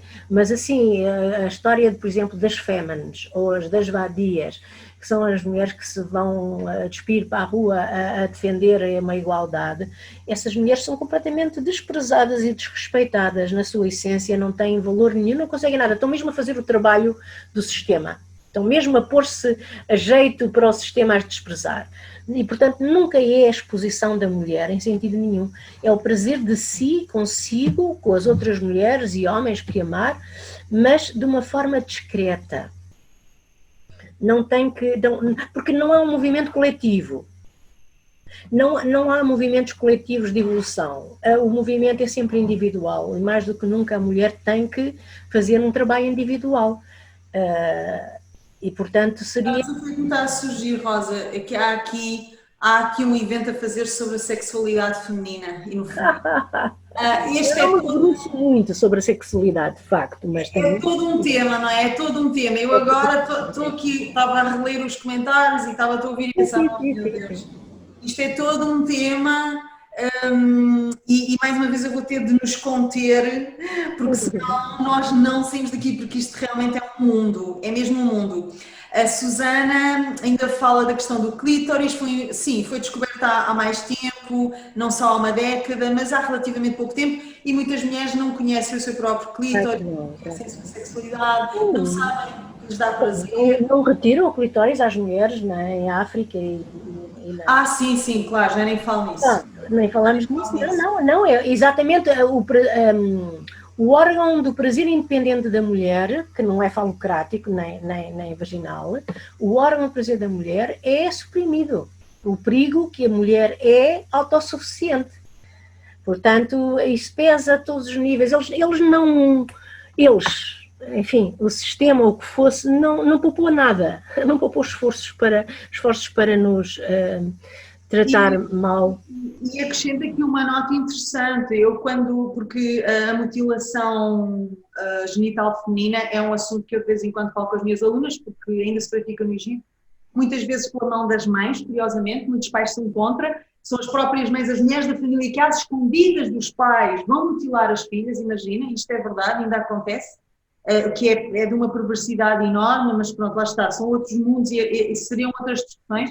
Mas há aqui um ponto interessante que eu lanço, porque acho que é interessante e também está muito ligado à Lilith, que é a supressão do clítoris ou a supressão da nossa energia sexual tem a ver com a supressão da nossa voz individual também. O órgão sexual feminino está ligado à voz, à garganta, ao sexto chakra, está ligado à nossa capacidade de ter voz própria. Quando nós suprimimos a energia sexual da mulher, suprimimos a voz. E quando lhe cortamos o clítoris cortamos-lhe a língua. Isto é muito, muito simbólico e muito importante. A Susana diz, as jovens vivem a sua sexualidade com mais libertinagem, não propriamente com maior liberdade. Concordo. Sim, eu creio que tu entendes também.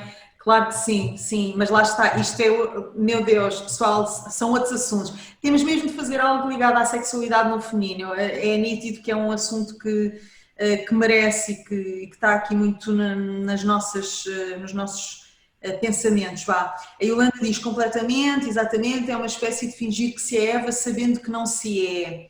Ok, queres comentar isto assim rapidamente? A Yolanda diz, no seguimento daquilo que tínhamos falado, de se pagar um preço, Sim, sim. é uma espécie de se fingir que se é Eva sabendo que não se é. Exatamente, não, é mesmo isso. É o que acontece, é o que acontece às mulheres que não são Evas, têm que fingir que são e pagam um preço altíssimo. Não, isso faz sentido. Me faz sentido. Eu acho que é possível ser Lilith e com muito jogo de cintura, mas nem todos vão saber compreender e nem todos vão tolerar essa liberdade, isso é verdade. Mas também os que não toleram não interessam. Quem não tolerar a nossa liberdade e a nossa identidade é porque também não nos aceita como realmente somos e, portanto, olha, já à vontade. Mas isto é a minha posição muito extrema. A Flávia diz: grata por compartilhar tanta sabedoria, as nossas Liliths estão a dançar de alegria e júbilo. A Palmira diz: os homens receiam a sexualidade feminina, que é mais poderosa, por isso nos dominam. Exatamente. Ui! Ui! Palmira! Mas é exatamente, mas é mesmo isso, até porque o que é que está implícito em toda a repressão da mulher, de uma forma categórica e objetiva, que é o clitóris ou o sexo, no fundo está sempre implícito a sexualidade, não é imediato nem em si, mas é o que é indireto na mulher, tudo o que seja sensual na mulher é maltratado, é assustador, é assustador. Para o homem é muito assustador. Vamos então agora aqui fechar. Eu vou-te lançar uma última pergunta e depois vou-te perguntar porque é que escreveste o livro. Eu acho que sei a resposta, mas é bonito fecharmos a nossa sessão com a motivação por trás da escrita do livro, para além daquilo que nós já sabemos, que as mulheres de facto é um tema que faz muito parte da tua vida. Eu diria que é uma das missões da tua vida, se não a missão da tua vida. Pelo menos é o que me passa, mas eu não sei se há outra motivação por trás, se houve algum desejo, alguma razão particular que te fez saltar para é desta que eu escrevo o livro, se houve ou não, houve? Não, foi uma sucessão de factos e acontecimentos. O livro foi-se construindo no meio de reuniões, encontros, discussões, escritas. Como sabes, do blog tenho muitos textos e depois comecei a tirá-los e a reuni-los e depois tive que fazer a coesão e então desenvolvi temas para ligar a outros e o livro realmente dá-me imensa satisfação e acho que está genial. Está genial até mesmo a imagem que foi tão controversa. O Facebook fartou-se de censurar a capa, mas esta é uma das primeiras Liliths pintada por um grande escritor e está perfeita porque é de uma sensualidade a serpente sobre o dorso dela. Sim. Não sei se... Afasta só um pouquinho mais da câmara. A parte em que ela tem a cabeça sobre... É uma coisa sublime, é sublime. E, portanto, tive muita sorte e pronto, só tenho que agradecer às mulheres que o leem e que me têm dado os seus feedbacks. Estou muito Ora, então uma última pergunta para fecharmos a nossa sessão, que já lá vamos em 2 horas para aí. Sim, já vamos em 2 horas, meu Deus. E ficaríamos aqui muito mais. Que é a seguinte, em termos o mais práticos possível... O que é que, na tua opinião, as mulheres de hoje em dia, no mundo em que vivemos, com a realidade que temos, podem fazer para anular um pouco a tal cisão entre a Maria Madalena e a Mãe de Deus, entre a santa e a prostituta, para trazerem um pouco mais de Lilith à sua vida? Não de uma maneira teórica, já passámos por isso, não é? Já referimos que hoje em dia há imensas mulheres com conhecimento teórico sobre Lilith, o feminino, mas não, nada daquilo está integrado, nada, é apenas conhecimento teórico. E a mim interessa-me a prática, eu gosto de coisas integradas, não é? O conhecimento para mim é para ser integrado. Então, há alguma coisa que tu possas partilhar? Coisas práticas, uma indicação prática, uma mudança de atitude, uma decisão que tu possas apontar como uma chave possível para que este arquétipo seja mais parte da nossa vida? Concreta. a Virgem e a Maria Madalena, quase ninguém percebe essa dicotomia. As pessoas nem pensam sequer, é a pecadora e é a santa, mas as mulheres em si não integram esta ideia do que é que está em questão. Embora haja uma cantora qualquer que dizia justamente devíamos casar as duas Marias, trazer a castidade ou a pureza da Virgem e a sensualidade da Maria Madalena. Mas as pessoas não têm essa noção. O que eu realmente... Não há uma chave. A chave é a consciência só. É sempre a consciência mínima que tu tenhas, que tu comeces a ter. O mínimo despertar da tua consciência acerca disto é como uau! Quer dizer, eu vejo como as mulheres ficam tocadas neste aspecto, quer dizer, porque não viam, porque não percebiam, e é tão evidente, porque ninguém tem coragem de dizer, os romances todos ninguém fala nisto, ninguém diz nada, é tudo conversa fiada disto e daquilo, tudo lugares comuns, mas o mínimo de despertar de consciência em relação que tu tens esse sofrimento e conflito dentro de ti, entre uma mulher que quer uma coisa e outra que te obrigam a ser, a partir do momento que tu não te culpas e que percebes que as duas és tu, então começa o processo. Ele é paulatino, é lento, mas só é seguro nesta medida. Não há ideias, nem há receitas, nem há fórmulas. É mesmo, isso bate-te. Estás a ver? É o que o livro está a fazer em relação às mulheres. Isso bate-te. Então, mas a Palmira referiu isso numa primeira carta que me escreveu e, de facto, é dizer aquilo que, no fundo, inconscientemente, se calhar pensamos, mas nunca verbalizamos, nunca consciencializamos. Portanto, sabes, acho mesmo, qualquer passinho que possamos dar em termos de consciencializar que essa divisão do nosso ser que nos faz tanto sofrer, e fez sofrer mães e tias e avós e sei lá, é uma mentira, essa divisão não significa nada e começarmos a tomar as rédeas de uma e de outra, espera aí, eu posso conviver com a minha santa e com a minha prostituta, espera aí, mas então, há muita gente que confunde isto e pensa, então mas vezes sou prostituta e outras vezes sou santa. Não, ora que giro que seria, porque é o que está a acontecer socialmente. E psicologicamente é que as mulheres deixaram o estereótipo da santa, da mulher bem comportada e do lar, para se estarem a mascarar e a travestiar de prostitutas. Estão-se a vestir como as prostitutas, entre aspas, não tem nada, percebes? Portanto, estão a cair no outro oposto, não resolve nada. O que resolve é perceber que temos as duas, que as duas são concomitantes, que as duas fazem parte da mesma, são dois aspectos da nossa natureza que foram cindidos, que foram separados, não é? Condenaram-nos a sexualidade, condenaram-nos o sexo, disseram as coisas mais horrorosas que se possa imaginar acerca do sexo da mulher, fizeram-se as coisas mais incríveis com a mulher e tudo isso tem um peso em nós. Pensa só como vais na rua distraída e ouves um miúdo dizer aqueles disparates que eles dizem, que eu não digo. Aquilo arranha, dói, quer dizer, aquilo dói.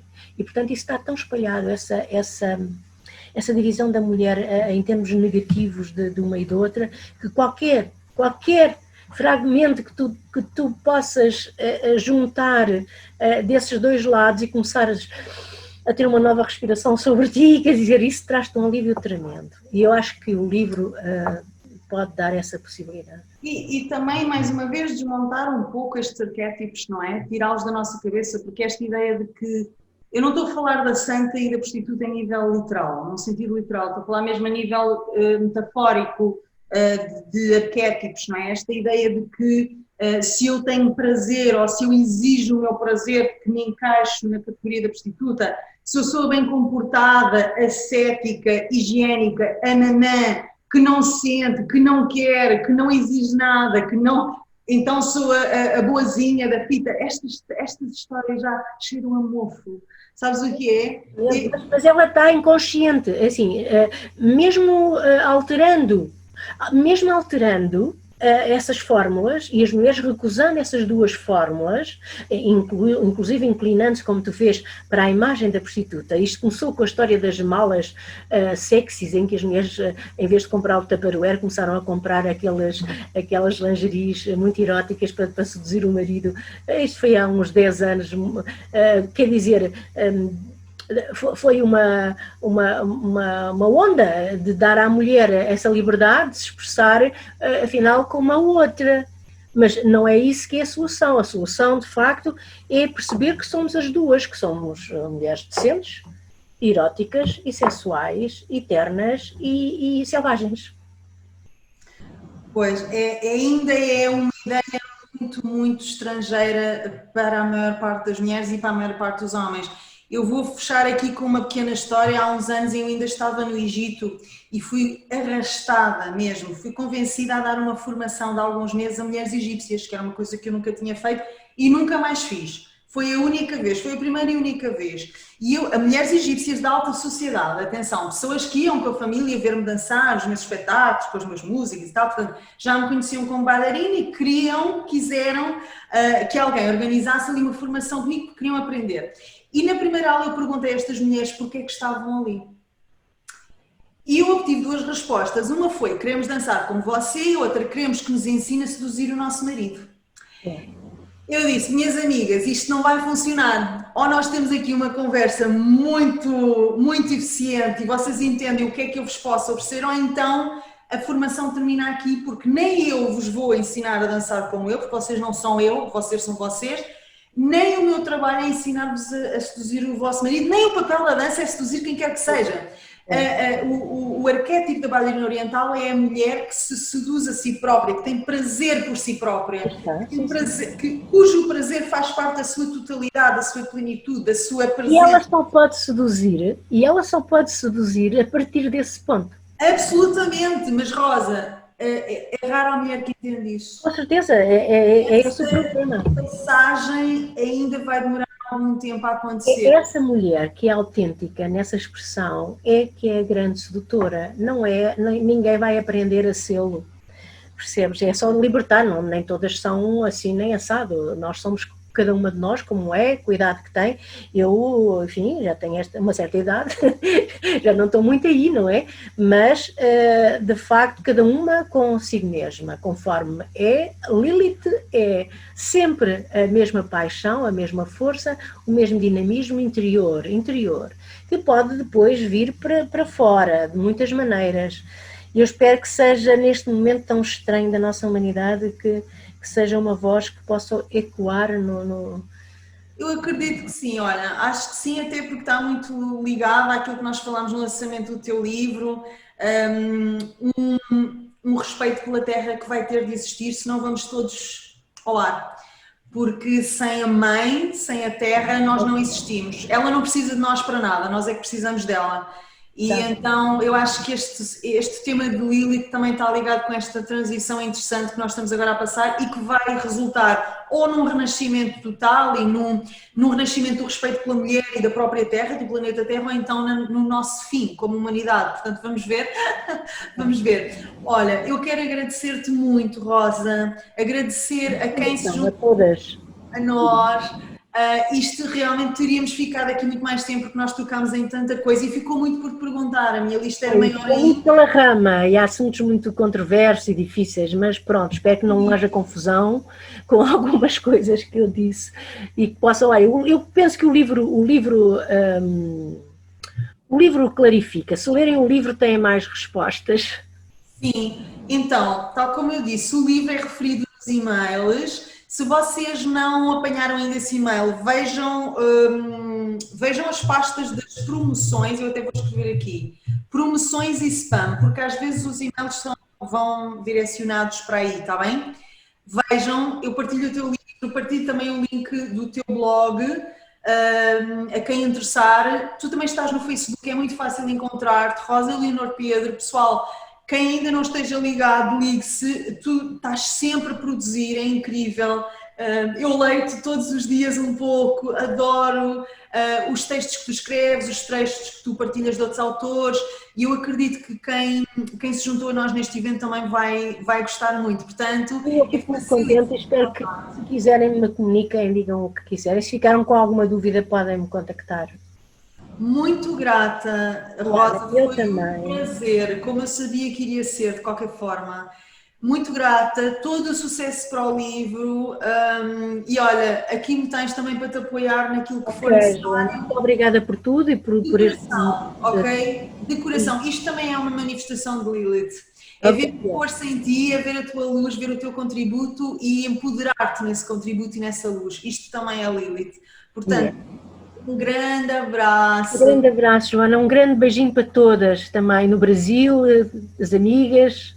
Um grande abraço para todas, está bem? Beijinhos. Pessoal, olha, vão ter a gravação, tá? Vão ter a gravação, vão receber por e-mail e nós depois eventualmente também vamos partilhar publicamente, excepcionalmente eu vou partilhar no YouTube, a Rosa também com certeza que vai querer partilhar. Estamos em contacto, todas nós, ok? Uma Ok. beijoca para todas e boa semana. Tchau, obrigada.